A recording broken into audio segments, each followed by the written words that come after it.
Litani নদীতে পড়ল Israeli অহংকার।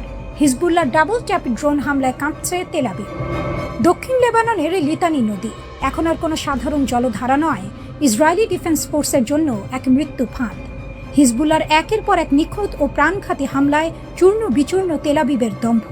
মাঠ পর্যায়ে লড়ছে হিজবুল্লাহ, কিন্তু এই রণকৌশলের আসল মাস্টারমাইন্ড কে? আসল নায়ক কিন্তু পর্দার আড়ালে থাকা পারস্যের সিংহ ইরান। তেহরানের দেওয়া অত্যাধুনিক ড্রোন আর নিখুঁত যুদ্ধ কৌশলের সামনে লেবাননের মাটিতে কচু কাটা হচ্ছে নেতানিয়াহুর এলিট ফোর্সের সেনারা। রুটিন মুভমেন্ট ভেবে এগিয়ে যাচ্ছিল ইসরায়েলি কমান্ড টিম দক্ষিণ লেবাননের লিতানি নদীর কাছাকাছি এলাকা। ঘড়িতে তখন বিকেল ঠিক 5টা। 36তম ডিভিশনের ডেপুটি কমান্ডার স্বয়ং লিড করছিলেন এই ফরওয়ার্ড টিমকে। সাথে ছিল এক ঝাঁক উচ্চপদস্থ সেনা কর্মকর্তা। কিন্তু তারা জানত না হিজবুল্লাহর যোদ্ধারা আগে থেকেই পেতে রেখেছে এক ভয়ঙ্কর মরণ ফাঁদ। হঠাৎ এক বিকট বিস্ফোরণ, কেঁপে উঠল পুরো উপত্যকা। ঘটনাস্থলে খতম ইসরায়েলি 36তম ডিভিশন হেডকোয়ার্টারের combat soldier master sergeant Alexander Philen, বয়স মাত্র 29, বাড়ি হাইফায়। শুধু একজন নিহত হওয়ায় শেষ নয়, বিস্ফোরণের তীব্রতায় গুরুতর জখম হলেন 36তম ডিভিশনের ডেপুটি কমান্ডার কর্নেল পদমর্যাদার এক শীর্ষ কর্মকর্তা। আহত হলেন 556তম ট্রান্সপোর্ট রেজিমেন্টের ব্যাটালিয়ন কমান্ডার লেফটেন্যান্ট কর্নেল পদমর্যাদার আরেক অফিসার। এক আঘাতেই ধূলিসাৎ আইডিএফ এর পুরো কমান্ড চেইন। এই ধাক্কা সামলানোর আগেই আইডিএফ এর জন্য নেমে এলো আরও এক দুঃস্বপ্ন। কফর তেপনিট গ্রামের কাছে তখন সকাল 6টা। একটি ইসরায়েলি ট্যাঙ্ক পজিশনকে লক্ষ্য করে ধেয়ে এলো হিজবুল্লাহর একটি এফপিভি কামিকাজে ড্রোন। নিখুঁত নিশানা, বিকট বিস্ফোরণ। স্প্লিন্টারের আঘাতের সাথে সাথে ঝাঁঝরা হয়ে গেল 4 ইসরায়েলি সেনা। এরপর শুরু হলো হিজবুল্লাহর ডাবল ট্যাপ রণকৌশল। আহত সেনাদের উদ্ধার করতে যখনই একটি ইসরায়েলি ইভাকুয়েশন যান বা অ্যাম্বুলেন্স সেখানে এসে পৌঁছালো, আকাশ থেকে বাজ পাখির মতো ছেঁকে ধরল হিজবুল্লাহর দ্বিতীয় ড্রোনটি। উদ্ধারকারী গাড়ির উপর সরাসরি আছড়ে পড়ল সেটি। আহতদের বাঁচাতে এসে নিজেই ধ্বংসস্তূপে পরিণত হলো আইডিএফ এর গাড়ি। মারাত্মকভাবে আহত হলেন আরও এক সেনা। রক্তাক্ত 5 সেনাকে হেলিকপ্টারে করে উড়িয়ে নিয়ে যাওয়া হলো ইসরায়েলের হাসপাতালে। একেই বলে রণক্ষেত্রের চূড়ান্ত অপমান। এত কিছুর পরও ইসরায়েল ভাবছে আলোচনা টেবিলে হিজবুল্লাহকে নিরস্ত্র করা যাবে। হিজবুল্লাহ নেতৃত্ব স্পষ্ট জানিয়ে দিয়েছে, কোনো শর্তহীন আত্মসমর্পণ নয়। আলোচনার একমাত্র ছাদ হলো পারস্পরিক নিরাপত্তা। নিরস্ত্রীকরণের কোনো প্রস্তাব লেবাননের মাটিতে টিকবে না। ইসরায়েলের জন্য কোনো সেফ জোন বা পরীক্ষামূলক এলাকা রাখা হবে না। কোনো লাল, সবুজ বা হলুদ রেখা মানা হবে না। আমেরিকার ছায়াতলে বসে যে অসম্মানজনক চুক্তি তেল আবিব চাপাতে চায়, তা বুড়ো আঙুল দেখিয়ে প্রত্যাখ্যান করেছে প্রতিরোধ যোদ্ধারা। আর এই অদম্য সাহসের মূল জ্বালানি আসছে তেহরান থেকে। ইরান শুধু বন্ধু নয়, ইরান এই যুদ্ধের আসল রূপকার। পশ্চিমাদের শত নিষেধাজ্ঞা আর মার্কিন রণতরীর হুমকিকে তুড়ি মেরে উড়িয়ে ইরান তার সর্বোচ্চ প্রযুক্তি পৌঁছে দিয়েছে লেবাননের ফ্রন্ট লাইনে। বেইজিং আর মস্কোর সাথে ভূ রাজনৈতিক ভারসাম্য রক্ষা করে ইরান আজ মধ্যপ্রাচ্যের একক চালিকা শক্তি। ইসরায়েলের আয়রন ডোম কিংবা আমেরিকার আধুনিক নজরদারি, ইরানি প্রযুক্তিতে তৈরি এই এফপিভি ড্রোনের ঝাঁকের সামনে আজ সম্পূর্ণ অকেজো।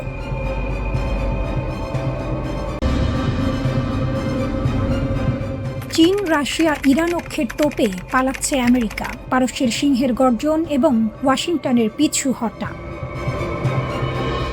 মধ্যপ্রাচ্যের মরুভূমিতে এখন আর মার্কিন সাম্রাজ্যের একচ্ছত্র দাপট নেই। সেখানে এখন শুধু পারস্যের সিংহের গর্জন। চীন, রাশিয়া আর ইরানের ত্রিমুখী শক্তিতে মধ্যপ্রাচ্যের ভূ রাজনীতিতে নেমে এসেছে এক মহাপ্রলয়। যে ওয়াশিংটন এতকাল এই অঞ্চলে ছড়িয়ে ঘুরিয়েছে, তারা এখন তল্পিতল্পা গুটিয়ে পালাতে বাধ্য হচ্ছে। তেহরানের হুঙ্কারে কাঁপছে তেল আবিব থেকে ওয়াশিংটন। বছরের পর বছর ধরে গড়ে ওঠা এক অভেদ্য দেয়াল এখন আমেরিকার সামনে দাঁড়িয়ে। এই দেয়ালের নাম চীন, রাশিয়া, ইরান অক্ষ।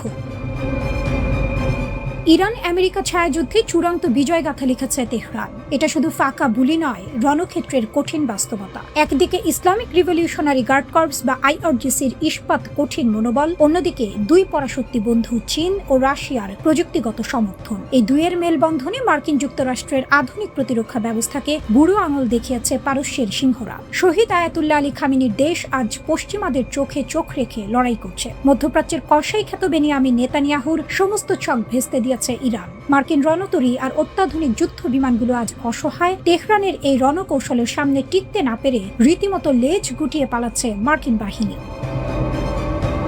পুতিনের বন্ধুত্ব, রাশিয়ার MI হেলিকপ্টার চুক্তি। রুশ প্রেসিডেন্ট ভ্লাদিমির পুতিন যে ইরানের কত বড় বন্ধু তার প্রমাণ এবার প্রকাশ্য। শুধু মুখের কথা নয়, রাশিয়া ও ইরানের বন্ধুত্ব এখন রূপ নিয়েছে সামরিক ও কৌশলগত চুক্তিতে। মস্কোতে আনুষ্ঠানিকভাবে একটি বড় চুক্তি সই করেছে ইরানের রেড ক্রিসেন্ট এবং রুশ প্রতিনিধি দল। চুক্তি অনুযায়ী রাশিয়ার কাছ থেকে 21টি অত্যাধুনিক MI হেলিকপ্টার কিনতে যাচ্ছে তেহরান। 2027 সালের মার্চের মধ্যেই প্রথম চালানির 4টি হেলিকপ্টার পৌঁছে যাবে পারস্যের মাটিতে। এই হেলিকপ্টারগুলো শুধু ত্রাণ বা রসদ সরবরাহের কাজেই লাগবে না, এর ভেতরে লুকিয়ে আছে পুতিনের দেয়া এক বড় চমক। এই আকাশযানগুলোতে যুক্ত থাকছে অত্যন্ত উন্নত নাইট ভিশন প্রযুক্তি। এর অর্থ হলো ঘুটঘুটে অন্ধকারেও শত্রুর চোখ ফাঁকি দিয়ে নিখুঁতভাবে অপারেশন চালাতে পারবে এই চপারগুলো। পাশাপাশি এতে থাকছে আধুনিক অগ্নি নির্বাপন সরঞ্জাম। দুর্যোগে কিংবা যুদ্ধে সবখানেই এই রুশ প্রযুক্তি ইরানকে দেবে এক অনন্য সুবিধা।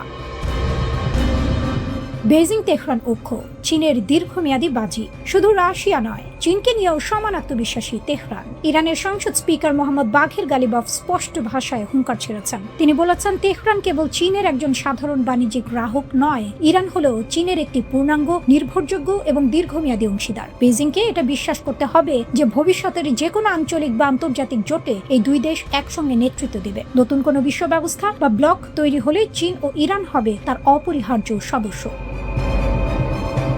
ইরানি নীতি নির্ধারকদের মতে বৈশ্বিক রাজনীতিতে ক্ষমতার ভারসাম্য বজায় রাখতে বেইজিং এক গুরুত্বপূর্ণ ভূমিকা পালন করছে। মার্কিন যুক্তরাষ্ট্রের একতরফা নিষেধাজ্ঞা ওসব এখন কেবলই কাগজের বাগ। চীন ও ইরান সই করেছিল এক যুগান্তকারী 25 বছর মেয়াদী ব্যাপক কৌশলগত অংশীদারিত্ব চুক্তি। এই একটি চুক্তি আন্তর্জাতিক রাজনীতির মোড় ঘুরিয়ে দিয়েছে। রাজনীতি, সংস্কৃতি, নিরাপত্তা, প্রতিরক্ষা থেকে শুরু করে আঞ্চলিক সহযোগিতা সব ক্ষেত্রেই দুই দেশের দীর্ঘমেয়াদী ফ্রেমওয়ার্ক তৈরি হয়ে গেছে এই চুক্তির মাধ্যমে। মার্কিন রাডার ফাঁকি দিয়ে ইরানের F-5 যুদ্ধ বিমানের তাণ্ডব, প্যাট্রিয়ট মিসাইলের আত্মঘাতী নাটক, 50 ফুটের নিচে ডেথ রাইড, কুয়েতের মার্কিন ঘাঁটিতে পারস্যের সিংহের অবিশ্বাস্য অপারেশন। মার্চের এক ভোরের আকাশ তখনও পুরো অন্ধকার। কুয়েতের ক্যাম্প বুয়েন মার্কিন সামরিক ঘাঁটির ওপর দিয়ে বয়ে যাচ্ছিল ঝোড়ো হাওয়া। পেন্টাগনের জেনারেলরা ভাবতেও পারেননি সেই অন্ধকার চিরে ধেয়ে আসছে যমদূত। মার্কিন প্রযুক্তির সব অহংকার চূর্ণ করতে আকাশ কাঁপিয়ে ধেয়ে আসছে ইরানের F-5 ফাইটার জেটের এক ঘাতক বহর। ওয়াশিংটনের $1 বিলিয়ন রাডার নেটওয়ার্ক সম্পূর্ণ অন্ধ। মাটির বুক ঘেঁষে মৃত্যুর সাথে লুকোচুরি খেলে পারস্যের সিংহরা রচনা করতে যাচ্ছে এক অবিশ্বাস্য সামরিক ইতিহাস। এই অভিযানের মূল মন্ত্র ছিল একটি অকল্পনীয় দুঃসাহস। মার্কিন প্যাট্রিয়ট মিসাইল সিস্টেম আর এয়ারবোর্ন আর্লি ওয়ার্নিং সিস্টেমের চোখ এড়ানো সাধারণ কোনো কাজ ছিল না। তাই ইরানি পাইলটরা বেছে নিলেন এক আত্মঘাতী পথ। তারা বিমান চালাচ্ছিলেন মাটি থেকে মাত্র 50 ফুটেরও কম উচ্চতায়। পরিস্থিতি এমন ছিল যে পথের বৈদ্যুতিক তারের নিচ দিয়েও দাপিয়ে বেরিয়েছে এই ফাইটার জেটগুলো। যোগাযোগের ক্ষেত্রে বজায় রাখা হয়েছিল সম্পূর্ণ রেডিও সাইলেন্স। কোনো বার্তা নেই, কোনো সংকেত নেই, নিশ্চুপ ঘাতকের মতো এগুলো। সমুদ্রের ওপর দিয়ে যাওয়ার সময় জাহাজের নাবিকেরা স্রেফ হা হয়ে তাকিয়েছিলেন, কারণ যুদ্ধ বিমানগুলো জাহাজের মেইন ডেক থেকেও নিচু দিয়ে উঠছিল। মার্কিন রাডার তখনও আকাশের ওপরের স্তরে শত্রুর সন্ধান করছে, আর ইরান তখন মাটির সমান্তরালে এসে তাদের ঘরের দুয়ারে হানা দিয়েছে। ঘাঁটির কাছাকাছি পৌঁছতেই শুরু হলো অভিযানের চূড়ান্ত ও সবচেয়ে বিপজ্জনক পর্যায়। ইরানি পাইলটদের কাছে কোনো গাইডেড মিসাইল ছিল না, ছিল ফ্রি ফল বোমা। আর এই বোমার নিখুঁত লক্ষ্যভেদ নিশ্চিত করতে হলে শত্রুর এয়ার ডিফেন্স সিস্টেমের একদম মাথার উপর দিয়ে উড়ে যেতে হবে। পাইলটরা সেই মৃত্যুকূপের ভেতরেই ডাইভ দিলেন। মুহূর্তের মধ্যে নিস্তব্ধ মার্কিন ঘাঁটিতে নেমে এলো নর। একের পর এক বোমা আঘাত হানল নির্দিষ্ট ও কৌশলগত লক্ষ্যবস্তুতে। বিস্ফোরণের তীব্রতা এত ভয়াবহ ছিল যে ক্যাম্পের ভেতরে পার্ক করে রাখা মার্কিন সামরিক হেলিকপ্টারগুলো মাটি ছেড়ে বাতাসে উল্টে গেল। সেকেন্ডের মধ্যে ধ্বংসস্তূপে পরিণত হলো আমেরিকার অহংকার। ইরানি পাইলটদের এই অদম্য ও অতর্কিত কৌশলের সামনে মার্কিন ডিফেন্স সিস্টেম সেদিন পুরোপুরি অচল হয়ে পড়েছিল। ঘাঁটির ভেতরে তখন চরম বিশৃঙ্খলা আর আতঙ্ক। মার্কিন সেনারা বুঝতেই পারছিল না কোথা থেকে কি হয়ে গেল। আর এই চরম আতঙ্কের খেসারত মার্কিন বাহিনীকে দিতে হলো নিজেদের হাতেই। সম্পূর্ণ বিভ্রান্ত হয়ে পড়ে মার্কিন বাহিনীর নিজস্ব প্যাট্রিয়ট মিসাইল সিস্টেম। রাডারের গোলমালে তারা ইরানি বিমানকে টার্গেট করতে গিয়ে লক করে ফেলে নিজেদেরই আকাশযান। ফলাফল, আমেরিকার নিজস্ব ডিফেন্স সিস্টেমের আঘাতে তাদেরই 3টি অত্যাধুনিক যুদ্ধ বিমান আকাশেই ধ্বংস হয়ে ভূপাতিত হয়। নিজেদের ভুল সামলাতে যখন মার্কিন কমান্ডোরা হন্যে হয়ে ছুটছে, ঠিক সেই চরম উত্তেজনার মুহূর্তে ইরানি পাইলটরা চমৎকার ধোঁকা দেওয়ার কৌশল অবলম্বন করলেন। সফল মিশন শেষ করে তারা ডজ দিয়ে বেরিয়ে গেলেন শত্রু সীমা থেকে। প্রত্যাবর্তনের পথটিও সহজ ছিল না। চারপাশ থেকে তখন মার্কিন বিমান ধাওয়া করার চেষ্টা করছে, কিন্তু ইরানি পাইলটদের ক্ষুরধার বুদ্ধির কাছে মার্কিন রাডার নেটওয়ার্কের মায়াজাল ছিন্ন ভিন্ন হয়ে গেল। চীন কি নীরবে আমেরিকার নিউক্লিয়ার ব্যারার ভিতরে ঢুকে পড়েছে? শুনতে সিনেমার গল্পের মতো লাগতে পারে, কিন্তু যুক্তরাষ্ট্রের বিভিন্ন অঙ্গরাজ্যে সাম্প্রতিক কিছু জমি কেনাবেচা ঘিরে এখন সত্যিই নিরাপত্তা অ্যালার্ম বাজছে। মিসৌরির হোয়াইট ম্যান এয়ারফোর্স বেস, এখানেই রয়েছে আমেরিকার বিখ্যাত B-2 স্পিরিট স্টেলথ বোমারু বিমান। এই বিমান পারমাণবিক অস্ত্র বহনে সক্ষম। এই ঘাঁটির ঠিক বাইরে একটি ট্রেইলার পার্ক বা মোবাইল হোম পার্ক নিয়ে তদন্ত শুরু হয়েছে। স্থানীয় কর্তৃপক্ষ আইনি পদক্ষেপ নিয়েছে সেটি বন্ধ করার জন্য। অভিযোগ, এই সম্পত্তির মালিকানার পেছনে রয়েছে জটিল শেল কোম্পানির নেটওয়ার্ক, যার সঙ্গে সন্দেহভাজন চীনা গোয়েন্দা সংযোগ থাকতে পারে। খতিয়ে দেখে জানা যায় মালিকানা কাগজে কলমে এক কানাডিয়ান দম্পতির নামে, কিন্তু তদন্তকারীরা দাবি করছেন শেষ পর্যন্ত সে লিঙ্ক গিয়ে মেলে এক বিতর্কিত চীনা ব্যবসায়ী মাইলস গুয়ের সঙ্গে। তার বিরুদ্ধে আগে গুপ্তচর বৃত্তি ও বড় অঙ্কের জালিয়াতির অভিযোগ ছিল। 2024 সালে তিনি যুক্তরাষ্ট্রে দোষী সাব্যস্ত হন। তারপর আরেকটি ঘটনা, এক চীনা নাগরিককে নাকি হোয়াইটম্যান ঘাটের সীমান্তের কাছে B-2 বোমারুর ছবি তুলতে দেখা যায়। ছোট ঘটনা, নিরাপত্তা কর্মকর্তাদের মতে না, কারণ এমন ছবি, এমন পর্যবেক্ষণ বিদেশি গোয়েন্দাদের ঘাঁটির রুটিন, দুর্বলতা ও কাঠামো বোঝার সুযোগ দিতে পারে। লুইজিয়ানায় চীন সংযুক্ত মালিকরা একটি গলফ কোর্স কিনেছেন, যা এয়ারফোর্স গ্লোবাল স্ট্রাইক কমান্ডের সদর দপ্তরের কাছে। এই কমান্ড নিয়ন্ত্রণ করে আমেরিকার পারমাণবিক বোমারু ও আন্তঃমহাদেশীয় ব্যালিস্টিক ক্ষেপণাস্ত্র। নর্থ ডাকোটায় চীনের ফুফেং গ্রুপ প্রায় 150 হেক্টর জমি কিনেছে গ্র্যান্ড ফর্কস এয়ারফোর্স বেসের কাছে। এই ঘাঁটি থেকে গ্লোবাল হক ড্রোন ও গুরুত্বপূর্ণ মহাকাশ যোগাযোগ অবকাঠামো পরিচালিত হয়। টেক্সাসের GH আমেরিকা এনার্জি নামের একটি কোম্পানি লাফলিন এয়ারফোর্স বেসের কাছে উইন্ড ফার্ম প্রকল্প করতে চেয়েছিল। আশঙ্কা ছিল বিদ্যুৎ অবকাঠামো নিয়ন্ত্রণের মাধ্যমে গুপ্তচর বৃত্তি বা বিঘ্ন ঘটানো সম্ভব হতে পারে। পরে Texas Lone Star infrastructure protection act পাশ করে বিদেশি প্রতিপক্ষের এমন মালিকানা ঠেকাতে। ওয়াইওমিংয়ে মাইন ওয়ান পার্টনার্স নামের একটি কোম্পানি FE ওয়ারেন এয়ারফোর্স বেসের মাত্র 1.6 কিলোমিটার দূরে জমি কিনেছিল। এই ঘাঁটিতে রয়েছে মিনিটম্যান 3 ICBM, যা যুক্তরাষ্ট্রের স্থলভিত্তিক পারমাণবিক শক্তির মেরুদণ্ড। 4 ফেব্রুয়ারি শেষ হয়ে গেছে যুক্তরাষ্ট্র রাশিয়ার সর্বশেষ বড় পারমাণবিক অস্ত্র নিয়ন্ত্রণ চুক্তি নিউ স্টার্ট। ফলে দুই দেশের মোতায়েন করা অস্ত্রের ওপর আর কোনো আনুষ্ঠানিক সীমা নেই। ডোনাল্ড ট্রাম্প আগেই বলেছিলেন নতুন কোনো চুক্তি হলে সেখানে চীনকেও থাকতে হবে, কিন্তু বেইজিং তা প্রত্যাখ্যান করেছে। 5 ফেব্রুয়ারি যুক্তরাষ্ট্র চীনকে গোপনে পারমাণবিক অস্ত্র সংক্রান্ত পরীক্ষা চালানোর অভিযোগ তোলে। 2025 সালের জুনে হোয়াইটম্যান ঘাঁটি থেকে 7টি B-2 বোমারু বিমান উড়ে যায় ইরানের বিরুদ্ধে অপারেশন মিডনাইট হ্যামার চালাতে। 30,000 পাউন্ডের GBU-57 বাংকার বাস্টার বোমা ব্যবহার করা হয়। 36 ঘন্টার অভিযানে শক্তিশালী ভূগর্ভস্থ স্থাপনায় আঘাত হানা হয়।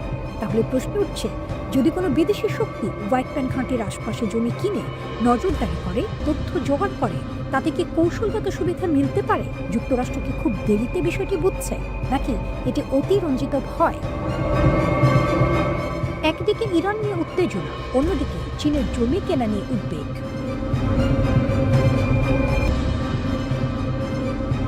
একটি ক্ষেপণাস্ত্র, একটি প্রদর্শনী, আর তার ভেতরে লুকানো রাজনৈতিক সংকেত। ইরানের ইসলামী বিপ্লবী গার্ড বাহিনী IRGC সম্প্রতি খোররামশার 4 নামে একটি ব্যালিস্টিক ক্ষেপণাস্ত্রের কার্যক্ষমতা প্রদর্শন করেছে। তাদের দাবি, এই মিসাইলের ধ্বংস ক্ষমতা অসাধারণ। IRGCর রাজনৈতিক বিষয়ক উপপ্রধান ব্রিগেডিয়ার জেনারেল ইয়াদুল্লাহ জাভানি বলেছেন, এই প্রদর্শনী আসলে একটি স্পষ্ট বার্তা, ইরান কখনোই তার প্রতিরক্ষা শক্তি ছাড়বে না। খোররামশার 4 মিসাইলের পাল্লা প্রায় 2000 কিলোমিটার, অর্থাৎ মধ্যপ্রাচ্যের বড় অংশ এর আওতায়। আঘাত হানতে পারে প্রায় 30 মিটারের মধ্যে নির্ভুলভাবে। IRGCর দাবি, এটি হাইপারসনিক গতিতে উড়ে বায়ুমণ্ডলের বাইরে ম্যাক 16 এবং ভেতরে ম্যাক 4 গতিতে। এই গতি এবং কৌশলগত মুভমেন্টের কারণে এটিকে ঠেকানো কঠিন। জাভানি স্পষ্ট বলেছেন, আমরা আলোচনা করছি, কিন্তু আমাদের সামরিক শক্তি ছাড়ার কোনো ইচ্ছা নেই। তার দাবি, ইরান শক্ত অবস্থান থেকে আলোচনা টেবিলে যাচ্ছে, বরং যুক্তরাষ্ট্র অপমানিত হয়ে আলোচনায় ফিরেছে। এখানে বড় একটি রাজনৈতিক কৌশল কাজ করছে। যুক্তরাষ্ট্র দীর্ঘদিন ধরে চায় ইরানের ক্ষেপণাস্ত্র কর্মসূচি নিয়েও আলোচনা হোক, কিন্তু তেহরান বারবার বলেছে মিসাইল শক্তি আলোচনার বিষয় নয়। জাভানির যুক্তি, ইরানের প্রতিরোধ ক্ষমতা এতটাই শক্তিশালী যে শত্রুরা সরাসরি আক্রমণ করতে ভয় পাচ্ছে, তাই তারা আলোচনার মাধ্যমে এই শক্তিকে সীমিত করতে চায়, কিন্তু ইরান তা মানবে না। তিনি আরো বলেছেন, ইরান কখনো যুদ্ধ চায় না, কিন্তু কেউ ভুল করলে জবাব হবে দ্রুত এবং সিদ্ধান্তমূলক। সম্প্রতি ইরানের শীর্ষ সামরিক কর্মকর্তা মেজর জেনারেল আব্দুর রহিম মুসাভিও ঘোষণা দিয়েছেন, ইরান প্রতিরক্ষামূলক কৌশল থেকে আক্রমণাত্মক কৌশলে কিছু পরিবর্তন এনেছে। বিশেষ করে গত বছরের 12 দিনের যুদ্ধের পর। সেই যুদ্ধ হয়েছিল ইসরায়েল ও যুক্তরাষ্ট্রের সঙ্গে। এরপর থেকে ইরান বলছে ভবিষ্যতে তাদের পদক্ষেপ হবে মার্কিন হিসাবের বাইরে। এবার আসি আরেক গুরুত্বপূর্ণ জায়গায়, পারস্য উপসাগর ও হরমুজ প্রণালী। এই অঞ্চল দিয়ে বিশ্ব তেলের বড় অংশ পরিবহন হয়। জাভানি সতর্ক করেছেন, যদি আঞ্চলিক যুদ্ধ শুরু হয় তার আগুন সবার গায়ে লাগবে, অর্থাৎ শুধু একটি দেশ নয়, পুরো অঞ্চল অস্থিতিশীল হয়ে পড়তে পারে। মার্কিন যুদ্ধজাহাজের কাছে ইরানি ড্রোন দেখা যাওয়ার খবর নিয়েও তিনি কথা বলেছেন। তার ভাষায়, এগুলো নজরদারির অংশ, বার্তা পরিষ্কার, আমরা সবকিছু দেখছি। ইউরোপের কিছু দেশ আইআরজিসিকে সন্ত্রাসী সংগঠন হিসেবে চিহ্নিত করেছে। জাভানি এটিকে অযৌক্তিক বলেছেন। তিনি দাবি করেন, জেনারেল কাসেম সোলাইমানির নেতৃত্বে আইআরজিসি ইরাক ও সিরিয়ায় আইএস বা দাইশের বিরুদ্ধে বড় ভূমিকা রেখেছিল। ইরান বলছে তারা আলোচনা চায়, কিন্তু চাপের কাছে মাথা নত করবে না। মিসাইল শক্তি তাদের জন্য শুধু অস্ত্র নয়, একটি প্রতিরোধের প্রতীক। এখন পরিস্থিতি দাঁড়িয়েছে এমন জায়গায়, একদিকে কূটনৈতিক আলোচনা, অন্যদিকে সামরিক প্রদর্শন। প্রশ্ন হচ্ছে, এই দুই পথ কি পাশাপাশি চলবে, নাকি কোনো এক সময় সংঘর্ষ আবারও তীব্র হবে? মধ্যপ্রাচ্য আবার সেই পুরনো উত্তেজনার মোড়ে দাঁড়িয়ে। এখন দেখার বিষয়, হাইপারসনিক গতির মিসাইলের বার্তা কি টেবিলের আলোচনায় প্রভাব ফেলবে, নাকি নতুন অধ্যায়ের সূচনা করবে? খামেনিকে হত্যা না সামরিক ঘাঁটিতে হামলা, কোন পথে হাঁটছেন ট্রাম্প? মধ্যপ্রাচ্যে যুক্তরাষ্ট্র ও ইরানের উত্তেজনা এখন এমন এক জায়গায় দাঁড়িয়ে যেখানে একটি ভুল সিদ্ধান্ত পুরো অঞ্চলকে আগুনে ঠেলে দিতে পারে। প্রতিদিন নতুন নতুন গোয়েন্দা তথ্য, সামরিক প্রস্তুতি আর কড়া ভাষার হুঁশিয়ারি, সব মিলিয়ে প্রশ্ন হচ্ছে, ডোনাল্ড ট্রাম্পের পরবর্তী চালটা কি? ইরানের সামরিক ঘাঁটিতে সীমিত হামলা, নাকি আরও চরম কিছু খোদ সর্বোচ্চ নেতা আয়াতুল্লাহ আলী খামেনিকে লক্ষ্য করে পদক্ষেপ? সাম্প্রতিক বিশ্লেষণ বলছে, যুক্তরাষ্ট্র ইরানের আকাশ প্রতিরক্ষা ব্যবস্থার সীমাবদ্ধতা ভালোভাবেই লক্ষ্য করছে। গত বছরের জুনে ইসরায়েলি যুদ্ধবিমান যেভাবে ইরানের বিস্তীর্ণ আকাশসীমা প্রায় বাধাহীনভাবে অতিক্রম করেছিল, তা তেহরানের প্রতিরক্ষার দুর্বল দিকগুলো সামনে এনেছে। সেই অভিযানের পরই ফোর্দোর মতো ভূগর্ভস্থ পারমাণবিক স্থাপনায় সম্ভাব্য মার্কিন হামলার কথা খোলাখুলি আলোচনায় আসে। এখানে অনেক বিশ্লেষক ভেনেজুয়েলার উদাহরণ টানছেন। সেখানে কয়েক ঘন্টার মধ্যেই যুক্তরাষ্ট্র আকাশ প্রতিরক্ষা অকেজো করে দিয়েছিল। প্রশ্ন হচ্ছে, ইরানেও কি একই কৌশল প্রয়োগ করা সম্ভব? খামেনিকে লক্ষ্যবস্তু করার আলোচনা কেন বিপজ্জনক? এখন বিতর্কটা শুধু সামরিক স্থাপনায় হামলা পর্যন্ত সীমাবদ্ধ নেই। কিছু পশ্চিমা বিশ্লেষকের মতে, পেন্টাগনে নাকি আরও চরম একটি বিকল্প নিয়েও আলোচনা হচ্ছে, খামেনিকে লক্ষ্য করে গুপ্ত হত্যা। কিন্তু বাস্তবতা হলো, তেহরান ভারতের মহাসাগরীয় ঘাঁটি থেকে প্রায় 1000 মাইল দূরে। বিশেষ বাহিনী পাঠিয়ে সরাসরি অভিযান চালানো অত্যন্ত কঠিন। তাই তাত্ত্বিকভাবে দূরপাল্লার নিখুঁত ক্ষেপণাস্ত্র দিয়ে আঘাত হানার কথা কেউ কেউ বলছেন। তবে এখানেই সবচেয়ে বড় সমস্যা, এটি হবে আন্তর্জাতিক আইনের চরম লঙ্ঘন। যুক্তরাষ্ট্র ও ইরানের মধ্যে আনুষ্ঠানিক যুদ্ধ নেই। এমন পদক্ষেপ নিলে পুরো অঞ্চল এমন এক সংঘাতে জড়িয়ে পড়বে যার পরিণতি কারো নিয়ন্ত্রণে থাকবে না। খামেনি না থাকলে কি ইরান ভেঙে পড়বে? অনেকে ভাবেন, খামেনি না থাকলে ইরানের শাসন ব্যবস্থা ভেঙে পড়বে। বাস্তবতা এত সহজ নয়। ইরানের ভেতরে ইতোমধ্যে সম্ভাব্য উত্তরসূরি হিসেবে 3 জনের নাম আলোচনায় আছে। রাষ্ট্রীয় কাঠামো এখনও সুসংহত, নিরাপত্তা বাহিনী শক্ত হাতে পরিস্থিতি নিয়ন্ত্রণে রেখেছে। বরং খামেনির অনুপস্থিতিতে ক্ষমতার লড়াই শুরু হলে অস্থিতিশীলতা বাড়তে পারে, যা শেষ পর্যন্ত যুক্তরাষ্ট্রের জন্য বিপদ ডেকে আনতে পারে। ইরানের জবাব কতটা ভয়ঙ্কর হতে পারে? ইরান পরিষ্কার ভাষায় জানিয়েছে, সর্বোচ্চ নেতার উপর হামলা মানেই সরাসরি যুদ্ধ। প্রেসিডেন্ট মাসুদ পেজেশকিয়ান বলেছেন, এমন কিছু হলে ইরান সর্বাত্মক জবাব দেবে। ইরানের সবচেয়ে বড় শক্তি তাদের ভূগর্ভস্থ ক্ষেপণাস্ত্র নগরী। ধারণা করা হয় সেখানে অন্তত 2000 উচ্চগতির ব্যালিস্টিক ক্ষেপণাস্ত্র মজুত আছে। যুদ্ধ শুরু হলে প্রথম লক্ষ্য হতে পারে মার্কিন রণতরী আব্রাহাম লিঙ্কন ও এর সহযোগী জাহাজগুলো। পারস্য উপসাগরের কাছে এলে ড্রোন ও ক্ষেপণাস্ত্র হামলার ঝুঁকি বহুগুণ বাড়ে।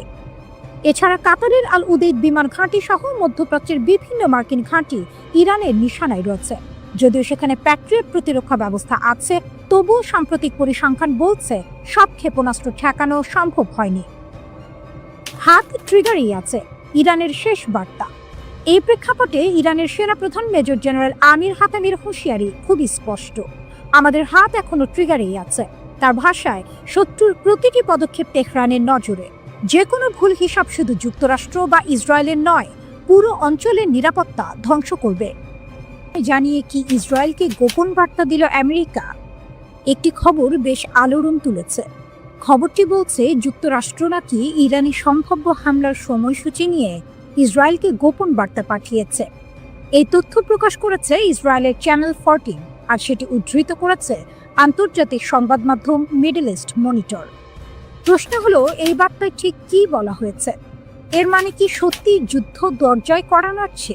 প্রতিবেদন অনুযায়ী যুক্তরাষ্ট্র ইসরায়েলকে জানিয়েছে আগামী 2 সপ্তাহের মধ্যে ইরানের ওপর সম্ভাব্য হামলার জন্য সব ধরনের প্রস্তুতি সম্পন্ন হতে পারে। শুধু তাই নয়, আগামী কয়েক মাসের মধ্যেই হামলার জন্য উপযুক্ত সুযোগ তৈরি হতে পারে বলেও ইঙ্গিত দেওয়া হয়েছে। কিন্তু এখানে একটি গুরুত্বপূর্ণ তথ্য আছে। যুক্তরাষ্ট্র স্পষ্ট করে বলেছে, আমরা শুধু প্রস্তুতি শেষ হওয়ার জন্য অপেক্ষা করছি, এমনটা নয়।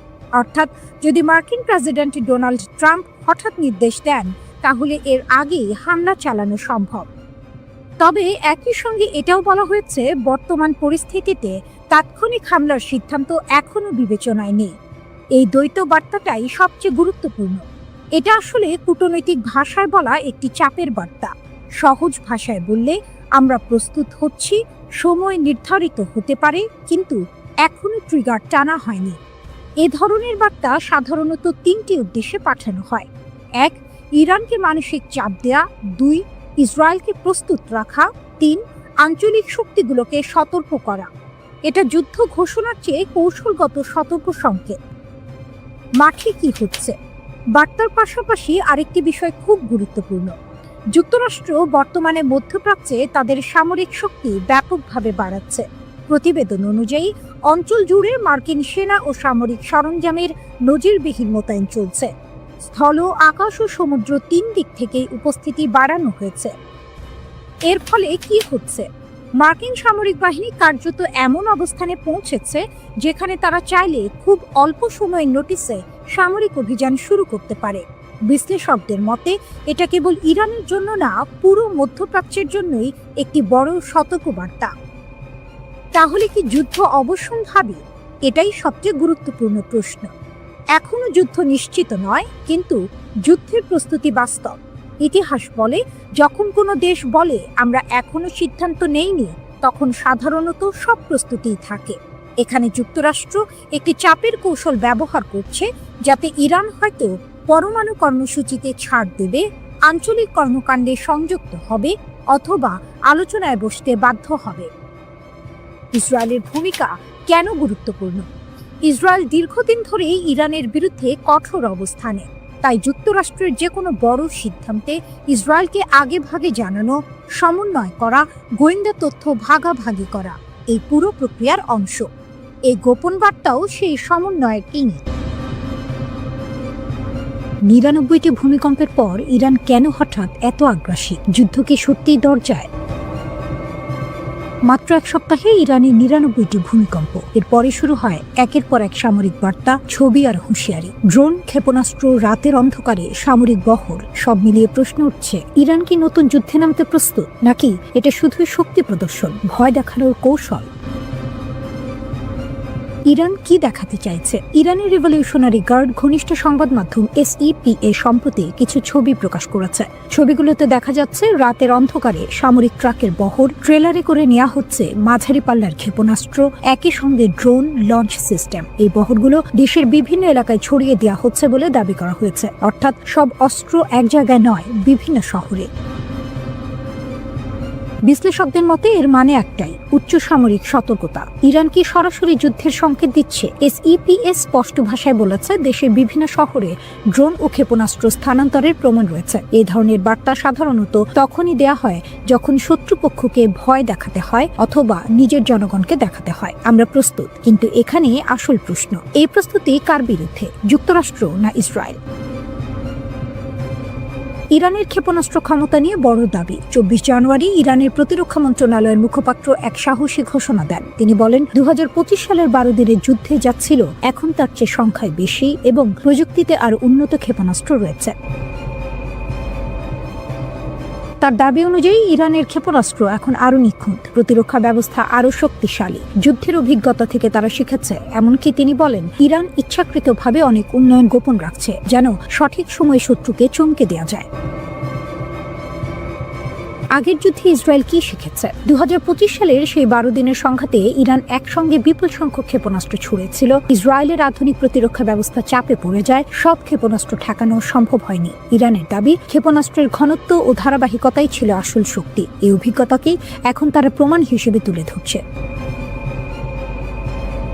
22 জানুয়ারি ইরান পালন করে ডে অফ দ্য গার্ডিয়ান, একটি রাষ্ট্রীয় অনুষ্ঠান যেখানে রিভলিউশনারি গার্ডকে সম্মান জানানো হয়। এবারের অনুষ্ঠানে যে আলাদা ছিল, ধর্মীয় অনুষ্ঠানের পাশে লাইভ টিভিতে অত্যাধুনিক ড্রোন প্রদর্শন দেখানো হয়। শাহিদ 129 নজরদারি drone, Shahid 191 stealth drone, Shahid 136 kamikaze drone. যুক্তরাষ্ট্রের নৌবহর কি পরিস্থিতি বদলাচ্ছে?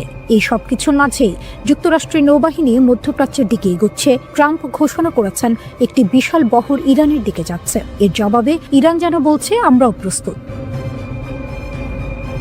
10,000 কিলোমিটার ক্ষেপণাস্ত্র, ভয় দেখানো না বাস্তব? সবচেয়ে আলোচিত দাবি, ইরান নাকি 10,000 কিলোমিটার পাল্লার ব্যালিস্টিক ক্ষেপণাস্ত্র পরীক্ষা করেছে। যদি সত্যি হয়, যুক্তরাষ্ট্রের মূল ভূখণ্ড তাত্ত্বিকভাবে এর আওতায় পড়ে। তবে এখনো এই দাবির স্বাধীন কোনো প্রমাণ নেই। অনেক বিশ্লেষকের মতে এটা হতে পারে মনস্তাত্ত্বিক যুদ্ধ।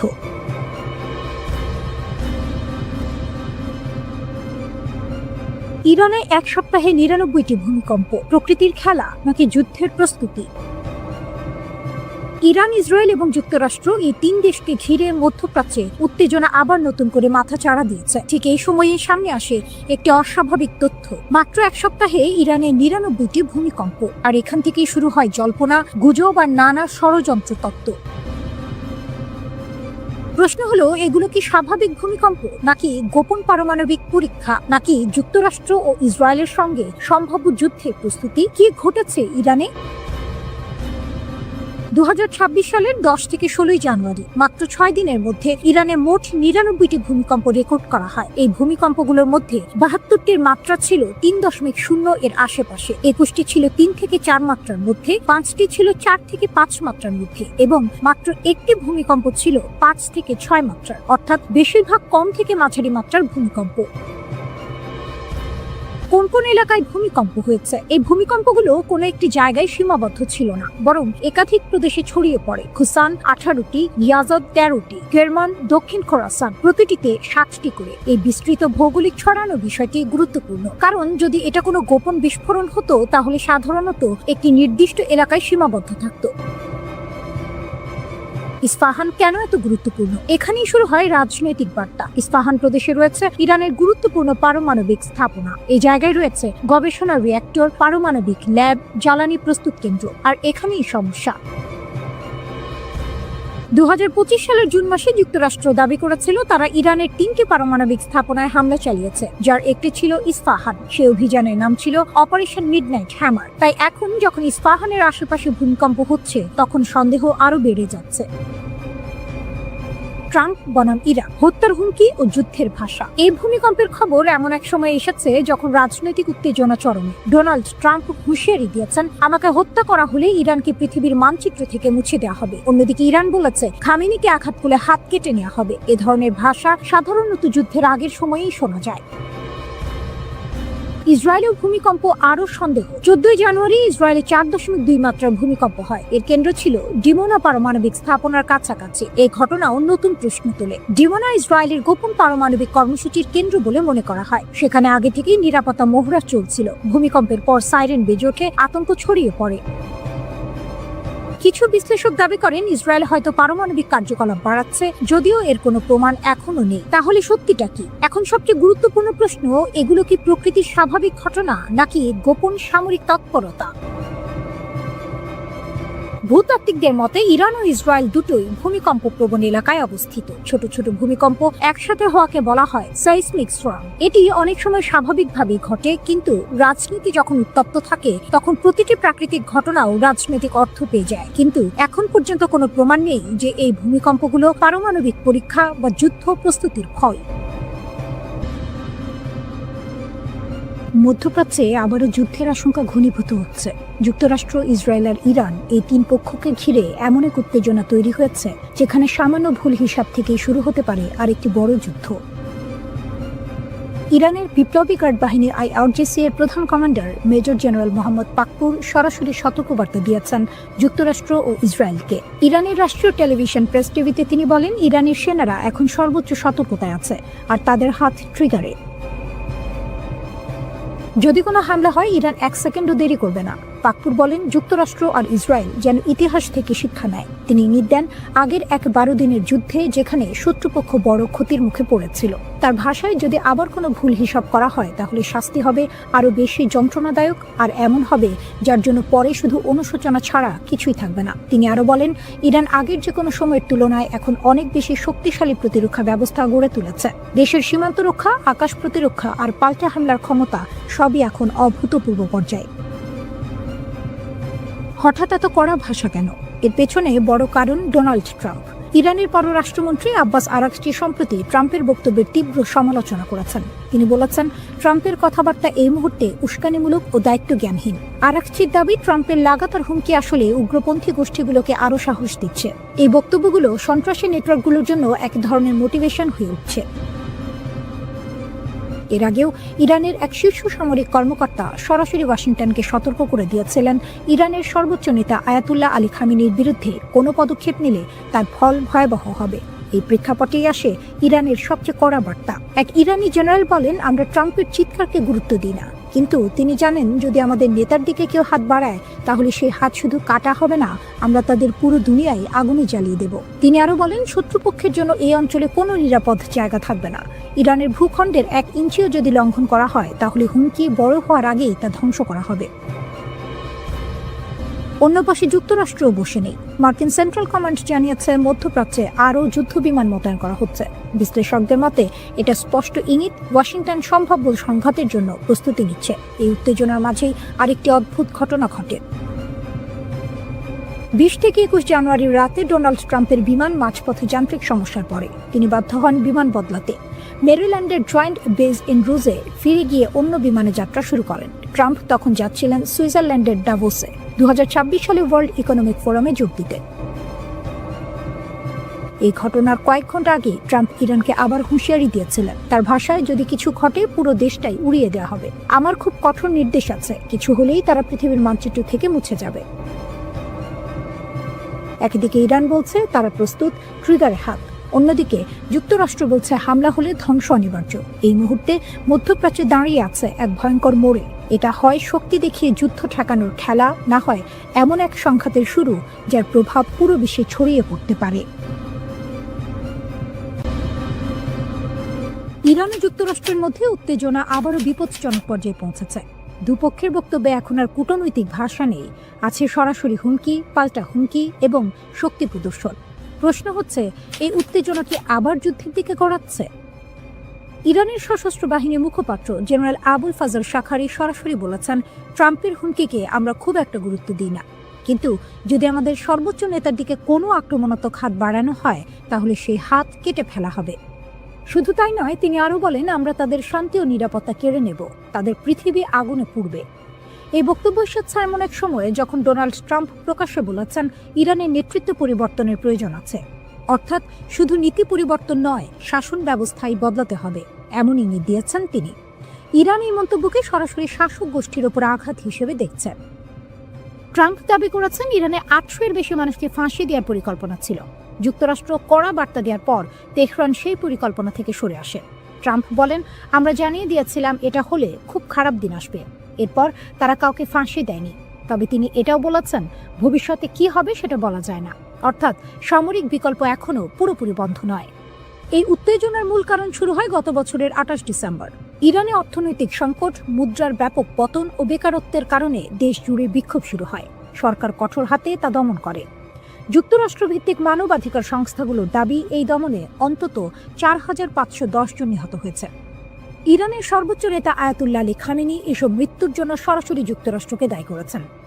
তিনি ট্রাম্পকে অপরাধী আখ্যা দিয়ে বলেছেন, যুক্তরাষ্ট্রই এই অস্থিরতা উস্কে দিয়েছে। এই পরিস্থিতিতে আরেকটি গুরুতর আশঙ্কার কথা বলেছেন আন্তর্জাতিক বিশ্লেষকরা। সাবেক পারমাণবিক অস্ত্র পরিদর্শক ডেভিড অলব্রাইট বলেছেন, ইরানের ভেতরে যদি দীর্ঘদিন বিশৃঙ্খলা চলতে থাকে তাহলে দেশটি তার পারমাণবিক স্থাপনাগুলো সুরক্ষিত রাখতে ব্যর্থ হতে পারে। ইন্টারনেট বন্ধ, প্রশাসনিক অচলাবস্থা সব মিলিয়ে পারমাণবিক নিরাপত্তা ঝুঁকির মুখে পড়তে পারে। এর মধ্যে ইসরায়েল নতুন করে হুঁশিয়ারি দিয়েছে। গত বছর ইরান ও ইসরায়েলের মধ্যে 12 দিনের যুদ্ধ হয়েছিল। সেই অভিজ্ঞতা সামনে রেখে ইসরায়েল বলছে, ইরান যদি আবার ভুল হিসাব করে হামলা চালায় তাহলে এমন শক্তি দিয়ে জবাব দেওয়া হবে যা ইরান আগে কখনো দেখেনি। ইরানও কেবল সামরিক ভাষায় সীমাবদ্ধ নেই, তারা এবার আইনি পথে হাঁটছে। তেহরান ঘোষণা দিয়েছে, যুক্তরাষ্ট্র ও ইসরায়েলের বিরুদ্ধে আন্তর্জাতিক আদালতে মামলা করার প্রস্তুতি চলছে। দেশ জুড়ে বিশেষ তদন্ত দল গঠন করা হয়েছে। যুদ্ধকালীন ক্ষয়ক্ষতি, নিহতদের তথ্য, সাক্ষ্য সব সংগ্রহ করা হচ্ছে। একই সঙ্গে দেশের ভেতরে নিয়ন্ত্রণ আরও কড়া করা হয়েছে। ইরান সরকার প্রায় 40,000 স্টারলিংক স্যাটেলাইট ইন্টারনেট সংযোগ বন্ধ করে দিয়েছে। তাদের দাবি, এই নেটওয়ার্ক ব্যবহার করে যুক্তরাষ্ট্র ও ইসরায়েল বিক্ষোভ উস্কে দিচ্ছে। ইরান বলছে, এই লড়াই শুধু ইরানের নয়, পুরো মধ্যপ্রাচ্যের। ইরান, ইরাক, হিজবুল্লাহ, ফিলিস্তিনি গোষ্ঠী ও ইয়েমেনের আনসারুল্লাহ সবাই একসঙ্গে যুক্তরাষ্ট্র ও ইসরায়েলের বিরুদ্ধে দাঁড়াবে। ইরানের বিমান প্রতিরক্ষা ব্যবস্থা সত্যিই কি যুক্তরাষ্ট্র ও ইসরায়েলের ভয়ঙ্কর আক্রমণ ঠেকাতে পারবে? এই লড়াইটা শুধু মিসাইল বনাম মিসাইলের নয়, এটা রাডার, স্টেলথ প্রযুক্তি আর কয়েক সেকেন্ডের সিদ্ধান্তের যুদ্ধ। এক মুহূর্ত দেরি মানেই ধ্বংস। ইরানের জন্য সবচেয়ে বড় হুমকি হচ্ছে যুক্তরাষ্ট্র ও ইসরায়েলের ব্যবহার করা F-35 লাইটেনিং II যুদ্ধ বিমান। এগুলো পঞ্চম প্রজন্মের স্টেলথ ফাইটার জেট। সাধারণ ভাষায় বললে, এই বিমানগুলো এমনভাবে তৈরি যে রাডার সহজে ধরতেই পারে না। শত্রু দেশের আকাশসীমার ভেতরে অনেক দূর ঢুকে পড়ার পরেও অনেক সময় এগুলোর অস্তিত্ব ধরা পড়ে না। 2024 সালের অক্টোবরে ইসরায়েল যখন ইরানের গুরুত্বপূর্ণ সামরিক স্থাপনায় হামলা চালায়, তখন আন্তর্জাতিক বিভিন্ন রিপোর্টে বলা হয়, ইসরায়েলি যুদ্ধবিমানগুলো ইরানের আকাশ প্রতিরক্ষা এড়িয়ে সরাসরি লক্ষ্যবস্তুতে আঘাত হানে। এখানেই ইরানের সবচেয়ে বড় চ্যালেঞ্জ, এই অদৃশ্য শত্রুকে কিভাবে সময় মতো শনাক্ত করা যাবে। দীর্ঘদিন ধরে ইরানের আকাশ প্রতিরক্ষার মূল ভরসা ছিল রাশিয়ার দেয়া S-300 PMU-2 সিস্টেম। এটি অনেক দূর থেকে শত্রু বিমান বা মিসাইল শনাক্ত করতে পারে, কিন্তু 2024 সালের শেষ দিকে ইসরায়েলের নির্ভুল হামলায় এই S-300 সিস্টেমের শেষ সক্রিয় ব্যাটারিগুলো ধ্বংস হয়ে যায় বলে দাবি করা হয়। এর ফলে ইরানের আকাশ প্রতিরক্ষায় বড় ধরনের ফাঁক তৈরি হয়। এই ঘটনাই দেখিয়ে দেয় পুরনো রুশ প্রযুক্তি আধুনিক পশ্চিমা ইলেকট্রনিক যুদ্ধ আর স্মার্ট মিসাইলের সামনে কতটা দুর্বল। এরপর ইরান সামনে আনে তাদের নিজস্ব তৈরি ব্যবস্থা বাভার 373। ইরানের দাবি, এই সিস্টেম রাশিয়ার S-400 কিংবা আমেরিকার প্যাট্রিয়ট সিস্টেমের সমতুল্য। এতে ব্যবহার করা হয় সাইয়াদ 4B মিসাইল, যার পাল্লা নাকি 300 কিলোমিটারের বেশি, এবং এটি অনেক উঁচুতে থাকা লক্ষ্যবস্তু ধ্বংস করতে পারে। ইরানি কর্মকর্তারা আরও দাবি করেন, বাভার 373 স্টেলথ বিমানও শনাক্ত করতে পারে। তবে বাস্তব যুদ্ধে, বিশেষ করে পূর্ণমাত্রার সংঘর্ষে এই দাবি এখনও পরীক্ষিত নয়। তবুও বর্তমানে এই সিস্টেমে ইরানের আকাশ রক্ষার মূল ভরসা। লং রেঞ্জ সিস্টেমের পাশাপাশি আছে মাঝারি পাল্লার 15তম খোরদাত প্রতিরক্ষা ব্যবস্থা। এটি একসাথে একাধিক লক্ষ্যবস্তুতে আঘাত হানতে পারে। এর রাডার প্রায় 150 কিলোমিটার দূর থেকে যুদ্ধবিমান ও ক্রুজ মিসাইল শনাক্ত করতে সক্ষম। সবচেয়ে বড় সুবিধা হলো, এটি খুব দ্রুত অবস্থান বদলাতে পারে, ফলে শত্রুর জন্য এটিকে টার্গেট করা কঠিন হয়ে যায়। কিন্তু সমস্যা এখানেই শেষ নয়। আজকের যুদ্ধে শুধু ওপর দিয়ে আসা বিমান নয়, নিচু দিয়ে উড়ে আসা ক্রুজ মিসাইলও ভয়ঙ্কর হুমকি। এগুলো রাডার এড়িয়ে পাহাড়, ভবনের আড়াল ধরে এগোয়। এসব ঠেকাতে ইরান ব্যবহার করছে টর M1 এবং আজারাক নামের স্বল্প পাল্লার প্রতিরক্ষা ব্যবস্থা। কিন্তু যদি একসাথে অনেক মিসাইল ছোড়া হয়, তাহলে এই সিস্টেমগুলো চাপ সামলাতে ব্যর্থ হতে পারে। আরেকটি বড় দিক হলো, আধুনিক যুদ্ধ শুধু অস্ত্রের নয়, চোখ অন্ধ করার যুদ্ধ। যুক্তরাষ্ট্র ও ইসরায়েলের রয়েছে অত্যাধুনিক ইলেকট্রনিক ওয়ারফেয়ার প্রযুক্তি, যা রাডার জ্যাম বা বিভ্রান্ত করতে পারে। ইরান এর জন্য অ্যান্টি জ্যামিং প্রযুক্তিতে বিনিয়োগ করেছে। ইরানের পাশে রাশিয়া শক্ত ঢাল নাকি নীরব চাল? সামনে কি করবে যুক্তরাষ্ট্র ও ইসরায়েল? ইরানের চারপাশে চাপ বাড়ছে। যুক্তরাষ্ট্রের যুদ্ধ বিমানবাহী রণতরী এগিয়ে যাচ্ছে অঞ্চলের দিকে, আর ঠিক এই সময়েই ইরানের পাশে শক্ত ঢালের মতো দাঁড়িয়ে গেছে রাশিয়া। প্রশ্ন উঠছে, ইরানকে রক্ষা করতে ঠিক কি করেছে মস্কো, আর এর জবাবে যুক্তরাষ্ট্র ও ইসরায়েল কি করতে পারে? ইরান অভ্যন্তরীণ আন্দোলন, অর্থনৈতিক সংকট আর আন্তর্জাতিক চাপ সবকিছু একসঙ্গে মোকাবিলা করেছে। এই সুযোগেই মার্কিন প্রেসিডেন্ট ডোনাল্ড ট্রাম্প একাধিকবার ইরানের বিরুদ্ধে সামরিক হামলার হুমকি দিয়েছেন, কিন্তু হঠাৎ করেই সেই সিদ্ধান্ত আপাতত স্থগিত রাখা হয়েছে। এটা কি শান্তির ইঙ্গিত নাকি বড় ঝড় আসার আগের নিস্তব্ধতা? এই প্রশ্ন আরো জোরালো হয় যখন যুক্তরাষ্ট্র হঠাৎ করে কাতারে অবস্থিত তাদের সবচেয়ে গুরুত্বপূর্ণ সামরিক ঘাঁটি আল উদেইদ থেকে কিছু উচ্চ পর্যায়ের কর্মকর্তাকে সরিয়ে নেয়। এই সিদ্ধান্তের পরই ইরানে উত্তেজনা ছড়িয়ে পড়ে, কারণ দীর্ঘদিন ধরে ট্রাম্প প্রশাসন ইরানের বিরুদ্ধে সরাসরি সামরিক হামলার কথা বলে আসছিল। এদিকে সৌদি আরব, কাতার, মিশর সহ একাধিক উপসাগরীয় দেশ যুক্তরাষ্ট্রকে স্পষ্ট বার্তা দিয়েছে, ইরানে হামলা হলে পুরো মধ্যপ্রাচ্য আগুনে জ্বলে উঠবে। শুধু তাই নয়, এর বড় ধাক্কা আসবে মার্কিন অর্থনীতিতেও। বিশ্লেষকদের মতে যুক্তরাষ্ট্র যদি ইরানে হামলা চালায় তাহলে তেহরান চুপ করে বসে থাকবে না। মধ্যপ্রাচ্যে থাকা মার্কিন সামরিক ঘাঁটিগুলোতে পাল্টা হামলা চালাতে পারে ইরান। পাশাপাশি বিশ্বের অন্যতম গুরুত্বপূর্ণ জ্বালানি রুট হরমুজ প্রণালী বন্ধ করে দেওয়ার ক্ষমতাও রয়েছে তাদের হাতে, যার প্রভাব পড়বে বিশ্ব জুড়ে তেলের বাজারে। এই উত্তেজনার মাঝেই প্রশ্ন ওঠে, ইরানের ভেতরের আন্দোলনের অবস্থা এখন কি? আন্তর্জাতিক সংবাদ মাধ্যমগুলো জানাচ্ছে ইরানে এখনো পুরোপুরি ইন্টারনেট চালু হয়নি, তবে সরকার বিরোধী আন্দোলনের তীব্রতা অনেকটাই কমে এসেছে। কারণ হিসেবে বলা হচ্ছে, সহিংস আন্দোলনকারীদের বিরুদ্ধে ইরানের আইন শৃঙ্খলা বাহিনী কঠোর ব্যবস্থা নিয়েছে। ব্যাপক গ্রেপ্তার আর নজরদারির ফলে আন্দোলনের গতি ধীরে ধীরে থেমে গেছে। এখানেই আসে রাশিয়ার ভূমিকা। ইউক্রেন যুদ্ধে ইরান যে ড্রোন ও অন্যান্য সহযোগিতা রাশিয়াকে দিয়েছিল, সেই কথা ভুলে যাননি প্রেসিডেন্ট ভ্লাদিমির পুতিন। ইরান যখন নিজেই সংকটে পড়ে, তখন নীরব না থেকে সাহায্যের হাত বাড়িয়ে দেয় মস্কো।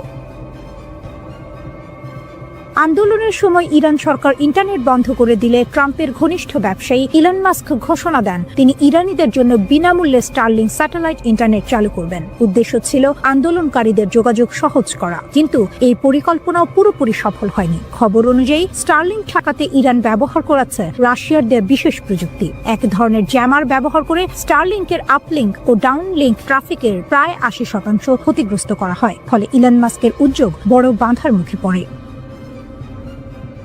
শুধু প্রযুক্তিগত সহায়তাই নয়, কূটনৈতিকভাবেও ইরানের পাশে দাঁড়িয়েছে রাশিয়া। পুতিন প্রকাশ্যে জানিয়েছে তিনি ইরানের বিরুদ্ধে যে কোনো সামরিক আগ্রাসনের বিরোধী। একই সঙ্গে যুক্তরাষ্ট্র ও ইরানের উত্তেজনা কমাতে মধ্যস্থতাকারীর ভূমিকাও নিতে প্রস্তুত তিনি। সবচেয়ে গুরুত্বপূর্ণ বিষয় হলো রাশিয়া ও ইরানের মধ্যে থাকা কৌশলগত সামরিক ও অর্থনৈতিক চুক্তি। এই চুক্তির মাধ্যমে দীর্ঘমেয়াদে ইরানকে সহায়তা দেওয়ার প্রতিশ্রুতি দিয়েছে মস্কো। আয়াতুল্লাহ আলী খামেনির নেতৃত্বাধীন ইরানের সঙ্গ থেকে সরে আসার কোনো ইঙ্গিত এখনো দেননি পুতিন। সব মিলিয়ে বলা যায়, রাশিয়া সরাসরি যুদ্ধে নামেনি, কিন্তু প্রযুক্তি, কূটনীতি ও কৌশলগত অবস্থান দিয়ে ইরানের জন্য এক ধরনের নীরব ঢাল তৈরি করেছে। একটি উত্তপ্ত আগ্নেয়গিরি, ভেতরে জমে আছে ক্ষোভ, অসন্তোষ আর রাগ। আর সেই আগুনে ঘি ঢালছে বিদেশি শক্তিগুলো, এমনটাই দাবি করছে ইরান সরকার। ইরানের সাম্প্রতিক যে আন্দোলন শুরু হয়েছে তা প্রথমে ছিল তুলনামূলক শান্তিপূর্ণ। মানুষ রাস্তায় নেমেছিল নিজেদের দাবি নিয়ে, কিন্তু সময় গড়ানোর সঙ্গে সঙ্গে সে আন্দোলন সহিংস রূপ নিতে শুরু করে। বিভিন্ন শহরে সরকারি ভবন, অবকাঠামো এবং নিরাপত্তা বাহিনীর ওপর হামলার ঘটনা ঘটে। ইরান সরকারের বক্তব্য পরিষ্কার, তাদের দাবি এই আন্দোলনকে কাজে লাগিয়ে দেশকে অস্থিতিশীল করার চেষ্টা করছে বিদেশি শত্রুরা, বিশেষ করে যুক্তরাষ্ট্র ও ইসরায়েল। ইরানের সর্বোচ্চ নেতা আয়াতুল্লাহ আলী খামেনি এই মুহূর্তে সবচেয়ে বড় চাপে আছেন। তিনি একজন কঠোর শাসক, এটা সত্য। তার শাসন ব্যবস্থায় ব্যক্তিকেন্দ্রিক ক্ষমতার প্রভাব প্রবল, কিন্তু একই সঙ্গে তিনি অভিজ্ঞ ও লড়াকু রাজনীতিবিদও। ইরানের বিপ্লব, যুদ্ধ, নিষেধাজ্ঞা সব ঝড় পেরিয়েই তিনি এখানে পৌঁছেছেন। এখন পুরো জনস্রোতের বিপরীতে দাঁড়িয়ে একাই লড়াই করছেন খামেনি। এই অবস্থায় বিক্ষোভ নিয়ন্ত্রণে নামানো হয়েছে বিশেষ নিরাপত্তা অভিযান। ইরানের আইনশৃঙ্খলা বাহিনী ফারাজা দাবি করেছে দক্ষিণাঞ্চলীয় বন্দর নগরী বুশেহর থেকে প্রায় ৬০০টি অস্ত্র উদ্ধার করা হয়েছে। এই অস্ত্রগুলো নাকি পাচার করা হচ্ছিল রাজধানী তেহরানে। ফারাজার মতে, যদি এসব অস্ত্র তেহরানে পৌঁছাতো তাহলে বড় ধরনের নগরযুদ্ধ এবং ভয়াবহ প্রাণহানি ঘটতে পারত। এই অভিযানে অন্তত 2 জন সন্ত্রাসীকে গ্রেপ্তার করা হয়েছে বলেও জানানো হয়। একই সঙ্গে ইরানের গোয়েন্দা সংস্থাগুলো আরও একটি গুরুতর দাবি করেছে। তারা বলছে একটি সশস্ত্র সন্ত্রাসী চক্রকে শনাক্ত ও ভেঙে দেওয়া হয়েছে, যারা সাধারণ মানুষ ও নিরাপত্তা বাহিনীর সদস্যদের হত্যা করার পরিকল্পনা করছিল। আধা সরকারি সংবাদ সংস্থা তাসনিম জানিয়েছে এই চক্রটি নাকি ইসরায়েলের গোয়েন্দা সংস্থা মোসাদ দ্বারা প্রশিক্ষিত ছিল।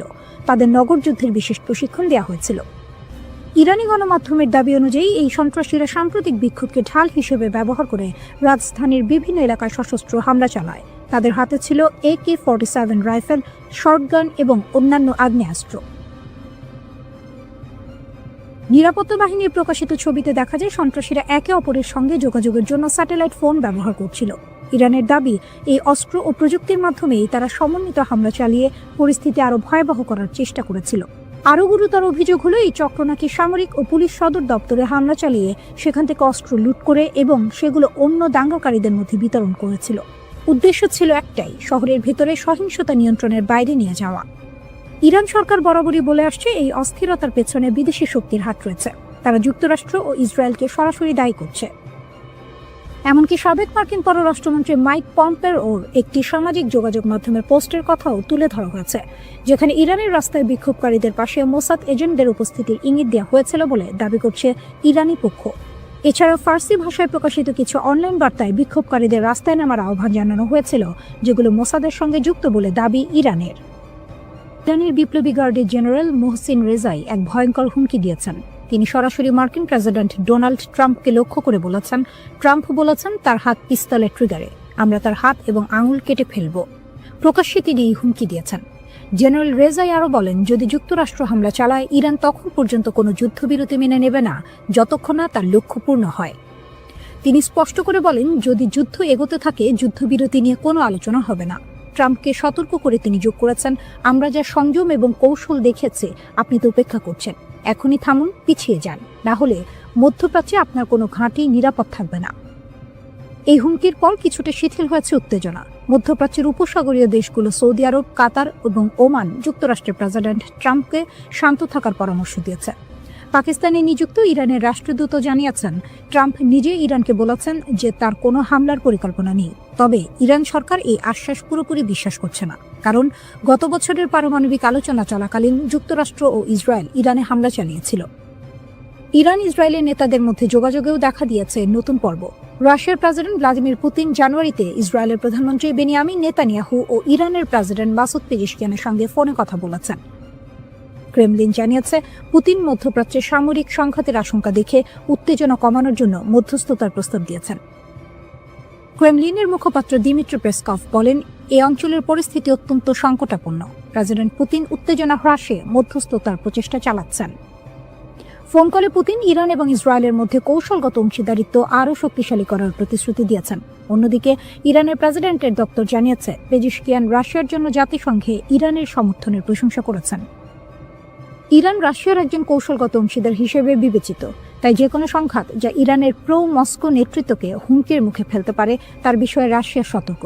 এই ফোন কল রাশিয়ার প্রথম প্রকাশ্য মন্তব্য ছিল, যা ইরানের সরকারের সঙ্গে মস্কোর সরাসরি সংযোগ প্রকাশ করে। রাশিয়া ইসরায়েলের সঙ্গে সুসম্পর্ক বজায় রাখার চেষ্টা করছে, যদিও 2023 সালের গাজার ঘটনায় ইসরায়েলের কর্মকাণ্ড নিয়ে রাশিয়ার সমালোচনা সম্পর্ককে কিছুটা জটিল করেছে। পুতিনের সঙ্গে নেতানিয়াহুর ফোন কলে ক্রেমলিন জানিয়েছে, মধ্যস্থতার প্রচেষ্টা চালিয়ে যাওয়ার জন্য রাশিয়া প্রস্তুত, তবে এখন পর্যন্ত কোনো নির্দিষ্ট পদক্ষেপের বিস্তারিত প্রকাশ করা হয়নি। এই পরিস্থিতিতে মধ্যপ্রাচ্যের পরিস্থিতি ঝুঁকিপূর্ণ। সৌদি আরব, কাতার ও ওমান যুক্তরাষ্ট্রের প্রেসিডেন্টকে বোঝানোর চেষ্টা করছে যে ইরানের ওপর হামলা এই অঞ্চলে মারাত্মক প্রভাব ফেলতে পারে। অন্যদিকে ইরান ট্রাম্পকে সতর্ক করে বলছে, যদি যুক্তরাষ্ট্র এগোতে চায় তাহলে কোনো ঘাঁটি নিরাপদ থাকবে না।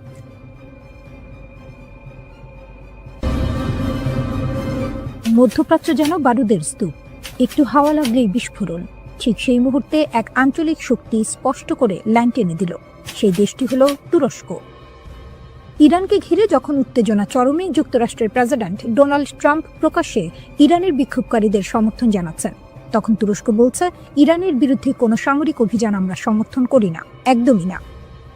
তুরস্কের পররাষ্ট্রমন্ত্রী হাকান ফিদান সরাসরি সতর্ক করে বলেছেন, শক্তি ব্যবহার করলে সংকট কমবে না, বরং আরও গভীর হবে। তার ভাষায়, ইরানের সমস্যার সমাধান ইরানের ভেতর থেকেই আসতে হবে, বাইরে থেকে বোমা বা হুমকি দিয়ে নয়। ইরানে যদি বাইরের শক্তি সামরিক হস্তক্ষেপ করে তাহলে কি হবে? তুরস্ক বলছে পুরো অঞ্চলটাই অস্থিতিশীল হয়ে পড়বে। হাকান ফিদান পরিষ্কার করে বলেছেন, আমরা চাই সমস্যার সমাধান হোক সংলাপের মাধ্যমে। ইরানে ব্যাপক অস্থিরতা হলে সেটা এই অঞ্চলের সহ্য ক্ষমতার বাইরে চলে যাবে, তাই আমরা কূটনৈতিক চেষ্টা চালিয়ে যাব। যুক্তরাষ্ট্র ও ইরান মধ্যস্থতাকারী হোক বা সরাসরি আলোচনায় নিজেদের মধ্যে বিষয়টা মেটা। এই বক্তব্যটা খুব গুরুত্বপূর্ণ, কারণ তুরস্ক শুধু মুখে মুখে নয়, বাস্তব কূটনীতিতেও মধ্যস্থতার ভূমিকা নিতে চায়। অন্যদিকে তেহরানও চুপ নেই। ইরানের পররাষ্ট্রমন্ত্রী আব্বাস আরাকচি জাতিসংঘে চিঠি দিয়ে বলেছেন, ইরানের অভ্যন্তরীণ বিষয়ে যে কোনো বিদেশি হস্তক্ষেপ তারা প্রত্যাখ্যান করে। তার দাবি, শান্তিপূর্ণ বিক্ষোভকে বাইরে থেকে নাশকতার দিকে ঠেলে দেওয়া হচ্ছে। তিনি যুক্তরাষ্ট্রের মানবাধিকার বিষয়ক বক্তব্যেরও কড়া সমালোচনা করেছেন। ইরানের বার্তা স্পষ্ট, দেশের সার্বভৌমত্ব ও সীমান্ত রক্ষায় তারা কোনো ছাড় দেবে না। এই উত্তেজনার মধ্যেই আরেকটি নীরব কিন্তু গুরুত্বপূর্ণ ঘটনা ঘটেছে। একসময়ের চরম প্রতিদ্বন্দ্বী ইরান ও সৌদি আরব আঞ্চলিক নিরাপত্তা নিয়ে আলোচনা করছে। দুই দেশের পররাষ্ট্রমন্ত্রীদের বৈঠক ইঙ্গিত দিচ্ছে মধ্যপ্রাচ্যের রাজনীতিতে নতুন সমীকরণ তৈরি হচ্ছে। চীন প্রকাশ্যে যুক্তরাষ্ট্রের সমালোচনা করেছে। বেজিং বলছে, কোনো দেশের অভ্যন্তরীণ বিষয়ে হস্তক্ষেপ আন্তর্জাতিক আইনের লঙ্ঘন। তাদের মতে, জাতিসংঘ সনদের ভিত্তিতে গড়া আন্তর্জাতিক আইনই বৈশ্বিক ব্যবস্থার মূল স্তম্ভ। শক্তিধর দেশগুলো যদি এই আইন মানতে ব্যর্থ হয়, তাহলে পৃথিবী আবার জঙ্গলের আইনে ফিরে যাবে। রাশিয়াও একই সুরে কথা বলছে। রুশ পররাষ্ট্রমন্ত্রী সের্গেই ল্যাভরভ বলেছেন, যুক্তরাষ্ট্র নিজেরাই যে আন্তর্জাতিক ব্যবস্থা গড়েছিল, এখন তারাই সেটাকে ভেঙে ফেলছে।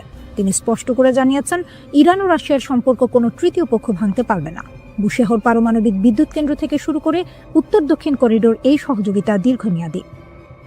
এই মুহূর্তে তুরস্ক, চীন, রাশিয়া তিন দেশই বলছে, যুদ্ধ নয়, সংলাপই শেষ রাস্তা। কিন্তু ইতিহাস বলে, উত্তেজনার সময় সবচেয়ে কঠিন কাজটাই হলো শান্ত থাকা। এদিকে ইরানে হামলার হুমকির মধ্যে মধ্যপ্রাচ্যে বিমানবাহী রণতরী পাঠাচ্ছে যুক্তরাষ্ট্র। মার্কিন প্রতিরক্ষা দপ্তর পেন্টাগনের নির্দেশে বিমানবাহী রণতরী USS আব্রাহাম লিঙ্কন এবং এর সঙ্গে থাকা স্ট্রাইক গ্রুপ দক্ষিণ চীন সাগর থেকে মধ্যপ্রাচ্যের দিকে যাত্রা শুরু করেছে। যুক্তরাষ্ট্র এর সম্প্রচার মাধ্যম নিউজ নেশনের এক প্রতিবেদনে এই কথা বলা হয়েছে। ভেনেজুয়েলায় অভিযানের কারণে বর্তমানে মধ্যপ্রাচ্য বা ইউরোপে যুক্তরাষ্ট্রের বিমানবাহী কোনো রণতরী মোতায়েন নেই। এমন সময়ে যুক্তরাষ্ট্র মধ্যপ্রাচ্যে বিমানবাহী রণতরী পাঠাচ্ছে। ওয়াল স্ট্রিট জার্নালের প্রতিবেদনে বলা হয়েছে, বর্তমানে ক্যারিবীয় অঞ্চলে যুক্তরাষ্ট্রের 12টি যুদ্ধজাহাজ মোতায়েন করা হয়েছে, আর বর্তমানে মধ্যপ্রাচ্যে দেশটির যুদ্ধজাহাজ রয়েছে 6টি। ইরান এখন রুদ্ধশ্বাস এক সন্ধিক্ষণে দাঁড়িয়ে। রাস্তায় আগুন, স্লোগান, ভাঙচুর। আবার সেই রাস্তাতেই বিপরীত চিত্র, হাজার হাজার মানুষ রাষ্ট্রের পতাকা হাতে নেমে এসেছে সরকার ও সর্বোচ্চ নেতার পক্ষে। দেশ জুড়ে চলমান বিক্ষোভের মধ্যে ইরান কার্যত দুই ধারায় বিভক্ত। সরকারপন্থী সমাবেশে অংশ নেওয়া অনেকেই বলছেন, তারা শুরুতে বিক্ষোভে ছিলেন, কিন্তু পরিস্থিতি যখন নিয়ন্ত্রণের বাইরে যেতে শুরু করে তখন তারা সরে দাঁড়ান। তাদের ভাষায় এটা আর প্রতিবাদ নেই, এটা বিশৃঙ্খলা। সেই বিশৃঙ্খলার মুখে তারা নিজেদের দায়িত্ব মনে করছেন দেশকে রক্ষা করা।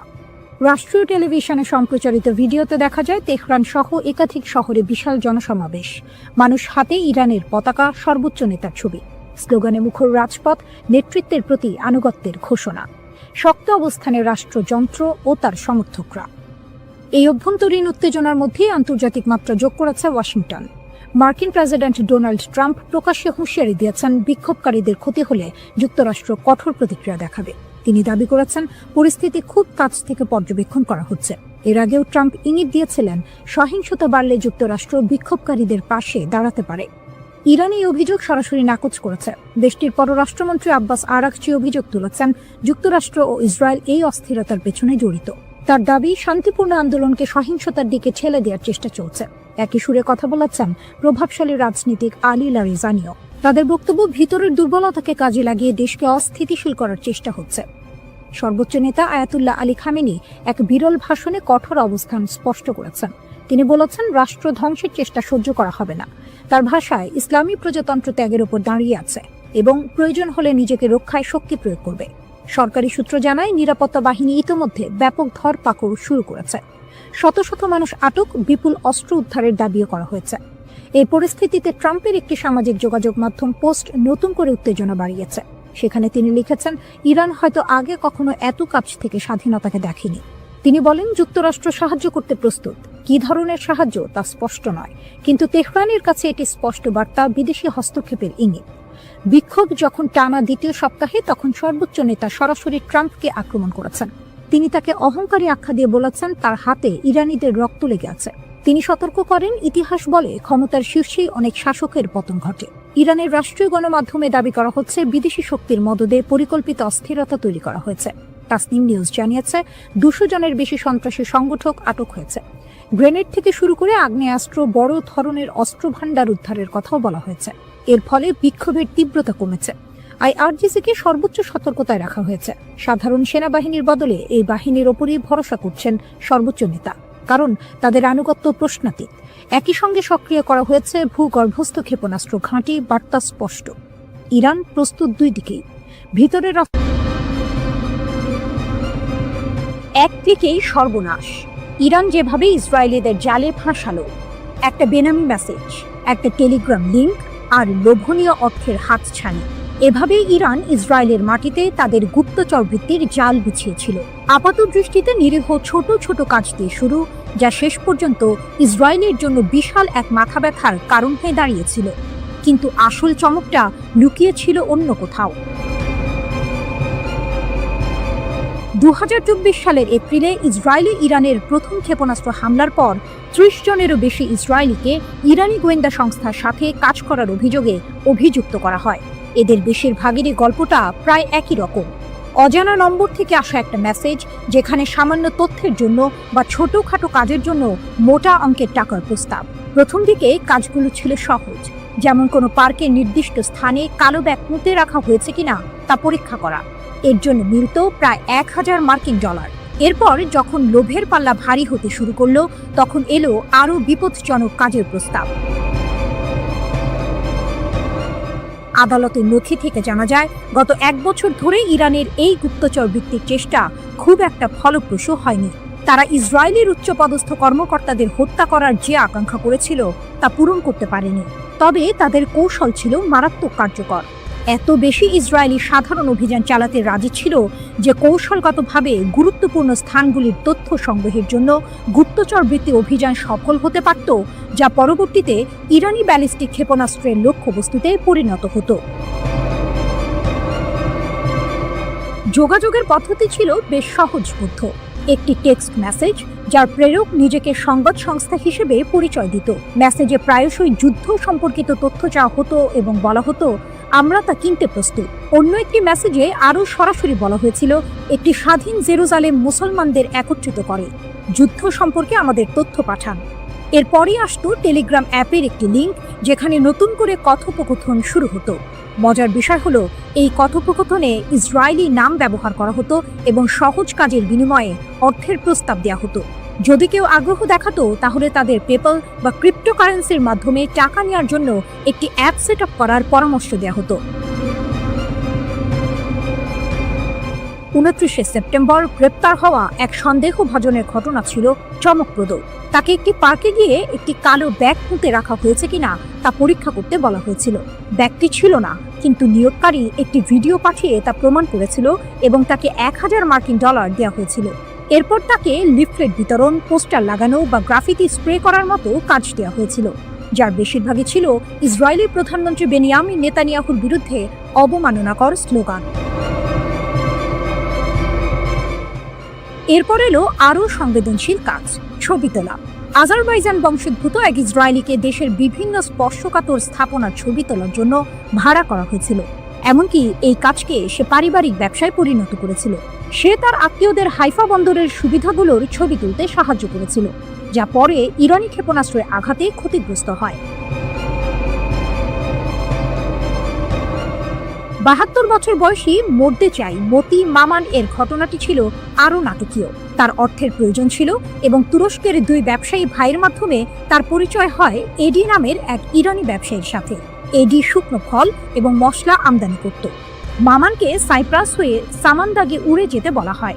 এরপর তাকে তুরস্কের ইউকসেকোভা শহরে নিয়ে যাওয়া হয়, যেখানে সে একটি হোটেলে ছিল। এডি মামানকে জানায় যে ইসরায়েলিদের ইরানে পাচার করার একটি উপায় আছে।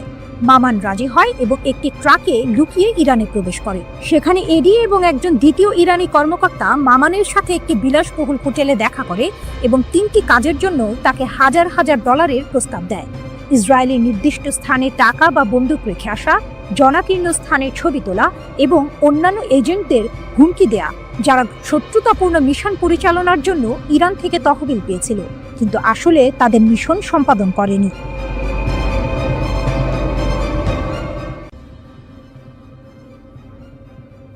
ইসরায়েলের সামরিক ঘাঁটিতে ইরানের ভয়াবহ আঘাত, স্যাটেলাইট তথ্যে চাঞ্চল্যকর মোড়। দীর্ঘ 12 দিনের সংঘাত শেষে ইসরায়েল দাবি করেছিল ইরানের ছোড়া প্রায় 84% ক্ষেপণাস্ত্রই প্রতিহত করা হয়েছে, কিন্তু স্যাটেলাইট চিত্র যেন ভিন্ন গল্প বলছে। টেলিগ্রামের এক প্রতিবেদন অনুযায়ী ওরেগন স্টেট ইউনিভার্সিটির গবেষকদের বিশ্লেষণ করা স্যাটেলাইট চিত্র থেকে জানা গেছে গত মাসে ইরান অন্তত 5টি ইসরায়েলি সামরিক স্থাপনায় সফলভাবে আঘাত হেনেছে। এর মধ্যে রয়েছে উত্তর, মধ্য ও দক্ষিণ ইসরায়েলের গুরুত্বপূর্ণ লক্ষ্যবস্তু, এমনকি একটি গোয়েন্দা তথ্য সংগ্রহ কেন্দ্র এবং একটি লজিস্টিক ঘাঁটিও।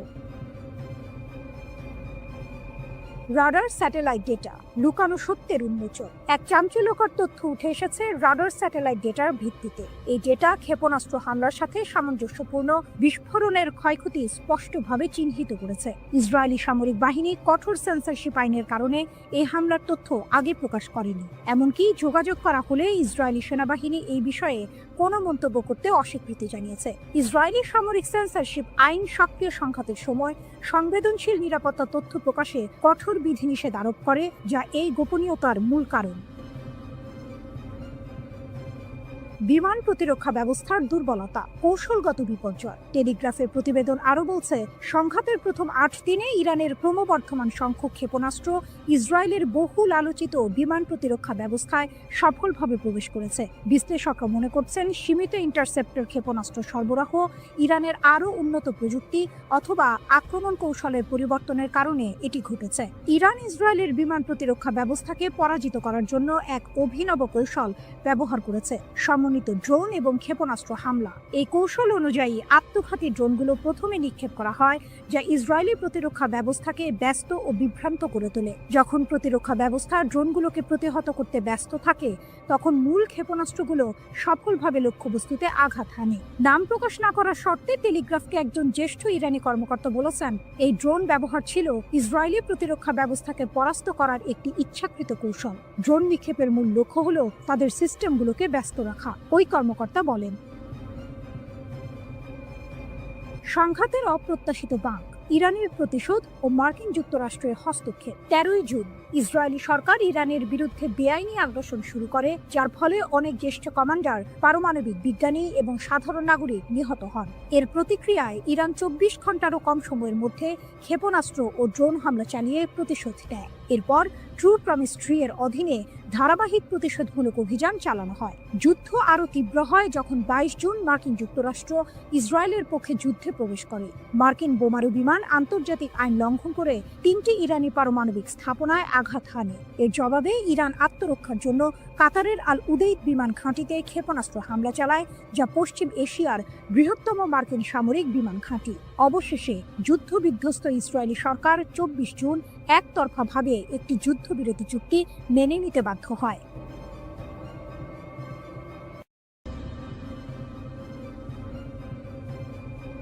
ভয়ঙ্কর এক সংবাদের শিরোনাম, কিন্তু তার ভেতরের কথা আরো গভীর। ইরান বলছে তারা এখনো কোনো ক্ষেপণাস্ত্রের শহরের দরজা খোলেনি। এর মানে কি? এর মানে হলো তাদের আসল আঘাত করার ক্ষমতা এখনো অব্যবহৃত। ইরানের নীরব সংকেত যে হামলা এখনো হয়নি। ইরান বরাবরই বলে আসছে তাদের সশস্ত্র বাহিনীর প্রতিটি পদক্ষেপ সুদূর প্রসারী পরিকল্পনার অংশ, তাৎক্ষণিক প্রতিশোধ নয়। যখন ইসরায়েলি দখলদারিত্ব যুদ্ধের শেষ দিনে ইরানের নিরাপত্তা কেন্দ্রগুলোতে হামলা চালায়, তখন বিশ্ব অবাক হয়েছিল ইরানের শান্ত প্রতিক্রিয়ায়। কিন্তু ইরানের এই আপাত নীরবতার পেছনে লুকিয়ে আছে এক গভীর কৌশল। ফজলির কথা স্পষ্ট, পারমাণবিক অস্ত্রের ক্ষেত্রে ইরানের প্রযুক্তিগত জ্ঞান রয়েছে, কিন্তু তাদের আদর্শিক নীতি এর ব্যবহার বা তৈরির বিপক্ষে। এই কথাগুলো আপাত দৃষ্টিতে শান্তি এবং সংযমের বার্তা দিলেও এর ভেতরের টুইস্ট হলো প্রযুক্তিগত জ্ঞান আছে মানে হলো তারা চাইলে তা করতে সক্ষম। এটি ইসরায়েল এবং পশ্চিমা দেশগুলোর জন্য এক শীতল সতর্কবার্তা। ইউরেনিয়াম সমৃদ্ধকরণ আপোষ নিয়ে ইরানের উপপররাষ্ট্রমন্ত্রী মাজিদ তখত রাভাঞ্চি জোর দিয়ে বলেছেন, মার্কিন ইসরায়েলি হামলা সত্ত্বেও ইরান তার পারমাণবিক কর্মসূচিতে অটল। তারা জাতীয় চাহিদা অনুযায়ী ইউরেনিয়াম সমৃদ্ধকরণ চালিয়ে যাবে। এর অর্থ আমেরিকা বা ইসরায়েলের কোনো হুমকি ইরানকে তার পথ থেকে সরাতে পারছে না। এটি কেবল একটি বিবৃতি নয়, এটি এক ধরনের চ্যালেঞ্জ। তখত রাভাঞ্চি বলেছেন, ইরান সংলাপের জন্য উন্মুক্ত, কিন্তু এখানেও আছে একটি বড় শর্ত।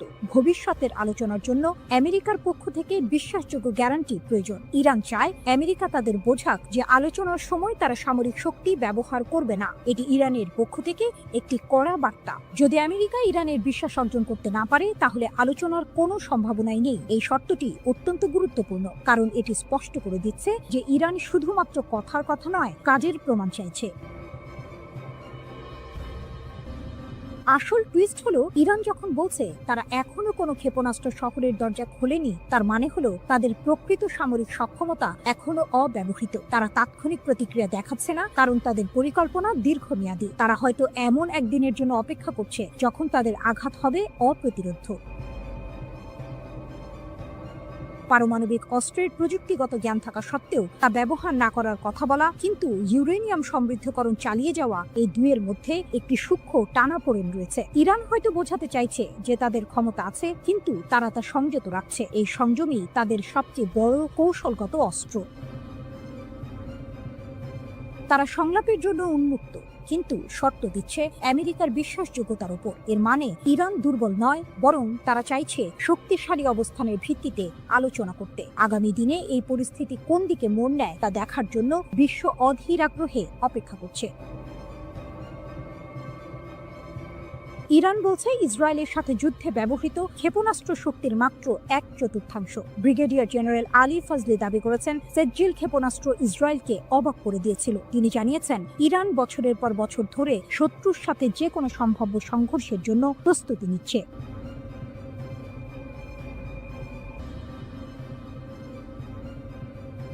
ইসরায়েলের কপালে চিন্তার ভাঁজ। ইরান নাকি এবার ধ্বংসাত্মক আর অভূতপূর্ব জবাব দেবে। ইরানের নতুন হুঁশিয়ারি।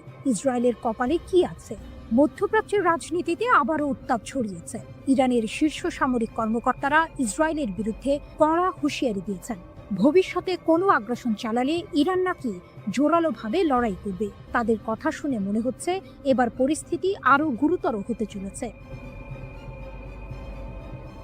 ইরানের শীর্ষ সামরিক কমান্ডার মেজর জেনারেল আমির হাতামি জোর দিয়ে বলেছেন যে ইরানের সেনাবাহিনী যে কোনো আগ্রাসনের বিরুদ্ধে কঠিন লড়াই করবে এবং নিজেদের সার্বভৌমত্ব রক্ষা করবে। তিনি গর্ব করে বলেছেন, ইসরায়েলি আগ্রাসনের বিরুদ্ধে ইরানের বিমান প্রতিরক্ষা সফলভাবে প্রতিরোধ করেছে। এমনকি তিনি দাবি করেছেন, ইরানি জনগণ এবং সশস্ত্র বাহিনী আক্রমণের মুখে ঐক্যবদ্ধ ছিল এবং তাদের লক্ষ্য থেকে কখনো পিছপা হয়নি। এই দাবি যদি সত্যি হয়, তাহলে ইসরায়েলের জন্য এটা একটা বড় দুশ্চিন্তার কারণ হতে পারে। ধ্বংসাত্মক ও অভূতপূর্ব প্রতিশোধের হুমকি। আইআরজিসি এর মুখপাত্র ব্রিগেডিয়ার জেনারেল আলী মোহাম্মদ নাইনি আরও এক ধাপ এগিয়ে সতর্ক করেছেন, ভবিষ্যতে যে কোনো হুমকির ক্ষেত্রে ইরান ধ্বংসাত্মক এবং অভূতপূর্ব প্রতিক্রিয়া জানাবে। তার মানে কি, এতদিন যা দেখেছি তা কিছুই নয়? ইরান কি সত্যিই এমন কিছু করে দেখাবে যা বিশ্ব আগে কখনো দেখেনি? যুক্তরাষ্ট্রের হামলা যুদ্ধের গতি বদলেছে কি? এদিকে ইরানে যুক্তরাষ্ট্র ও ইসরায়েলের যৌথ আগ্রাসনের বহু মাত্রিকতা বিশ্লেষণে রুশ একাডেমি অফ সায়েন্সের ইনস্টিটিউট অফ ওরিয়েন্টাল স্টাডিজের গবেষক লানা রাওয়ান্ডি ফাদাই বার্তা সংস্থা মেহেরের সঙ্গে বিস্তারিত কথা বলেছেন। রুশ বিশ্লেষকের মতে, পারমাণবিক স্থাপনায় মার্কিন হামলা ছিল মূলত সাজানো নাটক। পশ্চিমা মিডিয়ায় তা রীতিমতো ন্যায়কোচিতভাবে স্থাপিত হয়, তবে বাস্তবে এর সামরিক রাজনৈতিক প্রভাব তেমন ছিল না। এটি ছিল হয়তো একটি থিয়েট্রিক্যাল গ্র্যান্ড ফিনালে, যা সংঘাত গরম হয়ে ওঠার আগে একটি সুন্দর সমাপ্তি এনে দেয়। শেষ পর্যন্ত উভয় পক্ষ যুদ্ধবিরতিতে সম্মত হলো কেন? রাওয়ান্দি বলেন, হামলা পাল্টা হামলায় উভয় পক্ষই প্রচণ্ড ক্ষতিগ্রস্ত হচ্ছিল। ইসরায়েল মার্কিন সহায়তায় আকাশ প্রতিরক্ষা বজায় রাখলেও ইরানের ক্ষেপণাস্ত্র হামলা প্রতিহত করা যাচ্ছিল না। তাদের ক্ষেপণাস্ত্র ও সামরিক সরঞ্জামের ঘাটতি ক্রমেই স্পষ্ট হচ্ছিল। এর মাঝে ইরানের হরমুজ প্রণালী বন্ধের হুমকি ও ইয়েমেনি হুথিদের যুক্তরাষ্ট্রের বিরুদ্ধে চুক্তি বাতিল যুদ্ধকে আরও বিস্তৃত করে ফেলতে পারত। এই ঝুঁকি ট্রাম্প প্রশাসনকে একটি দ্রুত সমাপ্তি চাওয়ার দিকে ঠেলে দেয়। এছাড়া রাশিয়া, চীন, কাতার, তুরস্ক, আজারবাইজান সহ একাধিক দেশ কূটনৈতিক চাপ সৃষ্টি করে। ইরানের প্রতিশোধমূলক ক্ষেপণাস্ত্র হামলায় তেল আবিবের দক্ষিণে রিহোবেদ শহরে ইসরায়েলের বিখ্যাত সামরিক সংশ্লিষ্ট গবেষণাগার বাইসমান ইনস্টিটিউট অফ সায়েন্স পুরোপুরি ধ্বংস হয়ে গেছে। ইরানের সরকারি টেলিভিশন চ্যানেল প্রেস টিভির এক প্রতিবেদনে এর বিস্তারিত তুলে ধরা হয়েছে। এতে বলা হয়েছে, সামরিক শিল্প কমপ্লেক্সের সঙ্গে নিবিড়ভাবে যুক্ত ইসরায়েলি শাসন ব্যবস্থার বৈজ্ঞানিক ও সামরিক গবেষণার মূল ভিত্তি হিসেবে গড়ে ওঠা এই প্রতিষ্ঠানটি এখন কার্যত অচল ও বিধ্বস্ত। ইসরায়েলি সংবাদ মাধ্যমের তথ্য অনুসারে ইরানের সুনির্দিষ্ট এই হামলাকে ভুল করে আক্রমণ হিসেবে দেখা হচ্ছে না, বরং এর লক্ষ্য ছিল পদার্থবিদ্যা, বায়োটেকনোলজি ও কৃত্রিম বুদ্ধিমত্তা সহ সামরিক গবেষণার গুরুত্বপূর্ণ এই কেন্দ্রটিকে গুঁড়িয়ে দেয়া।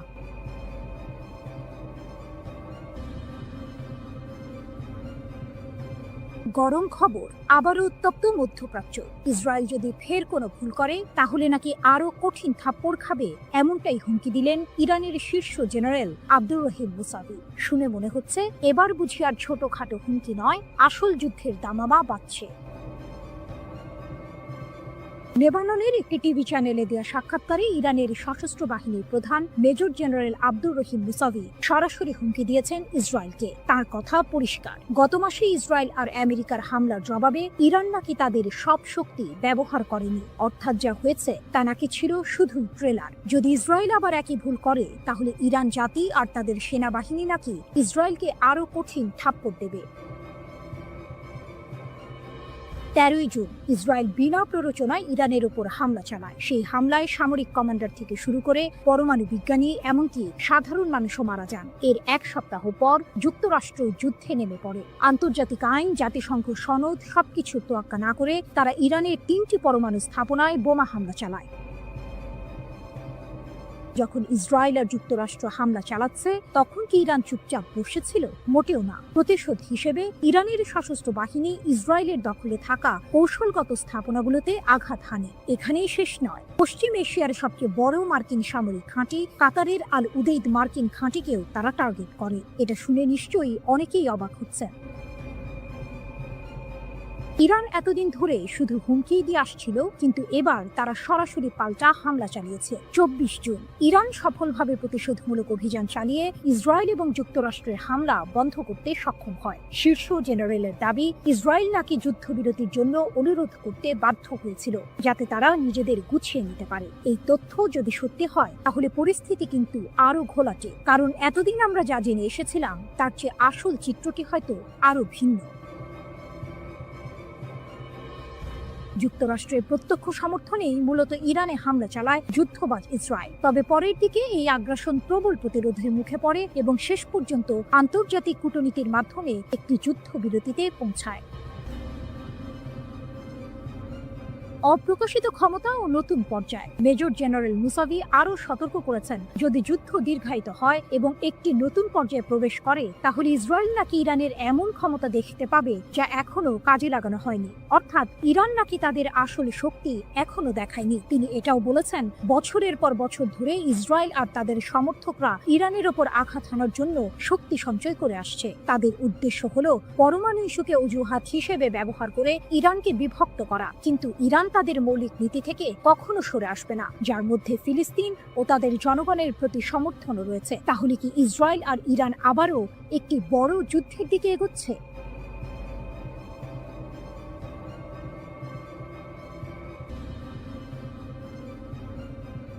ইরান স্পষ্ট জানিয়ে দিয়েছে ইসরায়েলের সঙ্গে তাদের পরবর্তী সংঘাত হবে চূড়ান্ত সংঘর্ষ।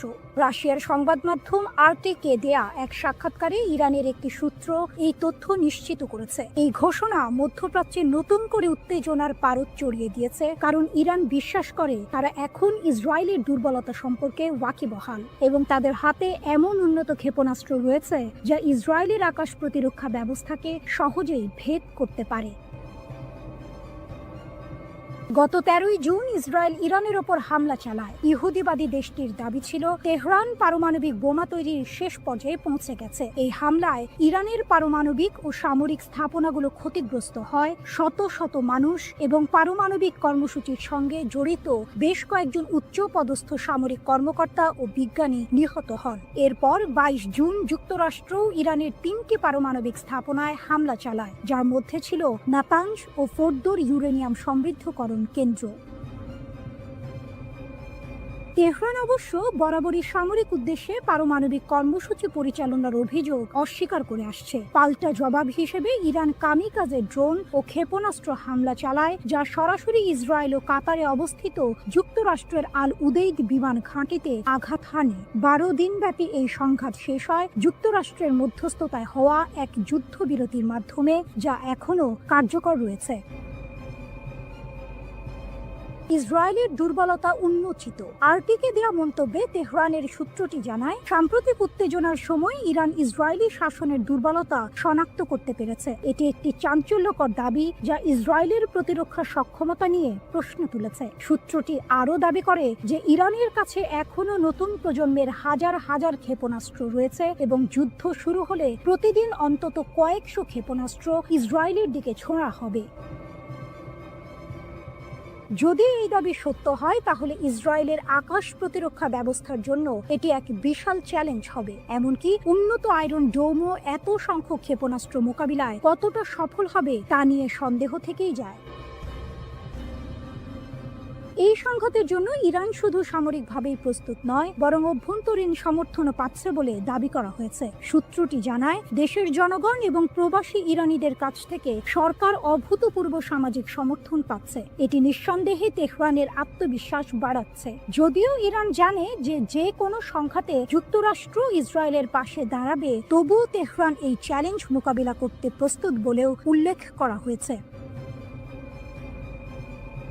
খামেনির দাবি ও ট্রাম্পের হুঁশিয়ারি। ইরানের সর্বোচ্চ নেতা আয়াতুল্লাহ আলী খামেনি তার সামরিক জবাবের বিষয়ে বলেন, ইসরায়েলি রাষ্ট্র কার্যত ধ্বংসপ্রাপ্ত ও নিষ্ক্রিয় হয়ে পড়েছিল। তার মতে, যুক্তরাষ্ট্রের হস্তক্ষেপ না হলে ইহুদিবাদী শাসন পুরোপুরি ধ্বংস হয়ে যেত। এটি ইরানের পক্ষ থেকে একটি বড় সড় দাবি যা ইসরায়েলের সামরিক সক্ষমতা নিয়ে গুরুতর প্রশ্ন তৈরি করে। অন্যদিকে যুক্তরাষ্ট্রের প্রেসিডেন্ট ডোনাল্ড ট্রাম্প হুঁশিয়ারি দিয়ে বলেছেন, তেহরান যদি পারমাণবিক কর্মসূচি চালিয়ে যায় বলে যুক্তরাষ্ট্র বিশ্বাস করে, তাহলে আরও হামলা চালানো হবে। ইসরায়েলের প্রধানমন্ত্রী বেনিয়ামিন নেতানিয়াহু ইরানের বিরুদ্ধে আরও হামলার সম্ভাবনা উড়িয়ে দেননি।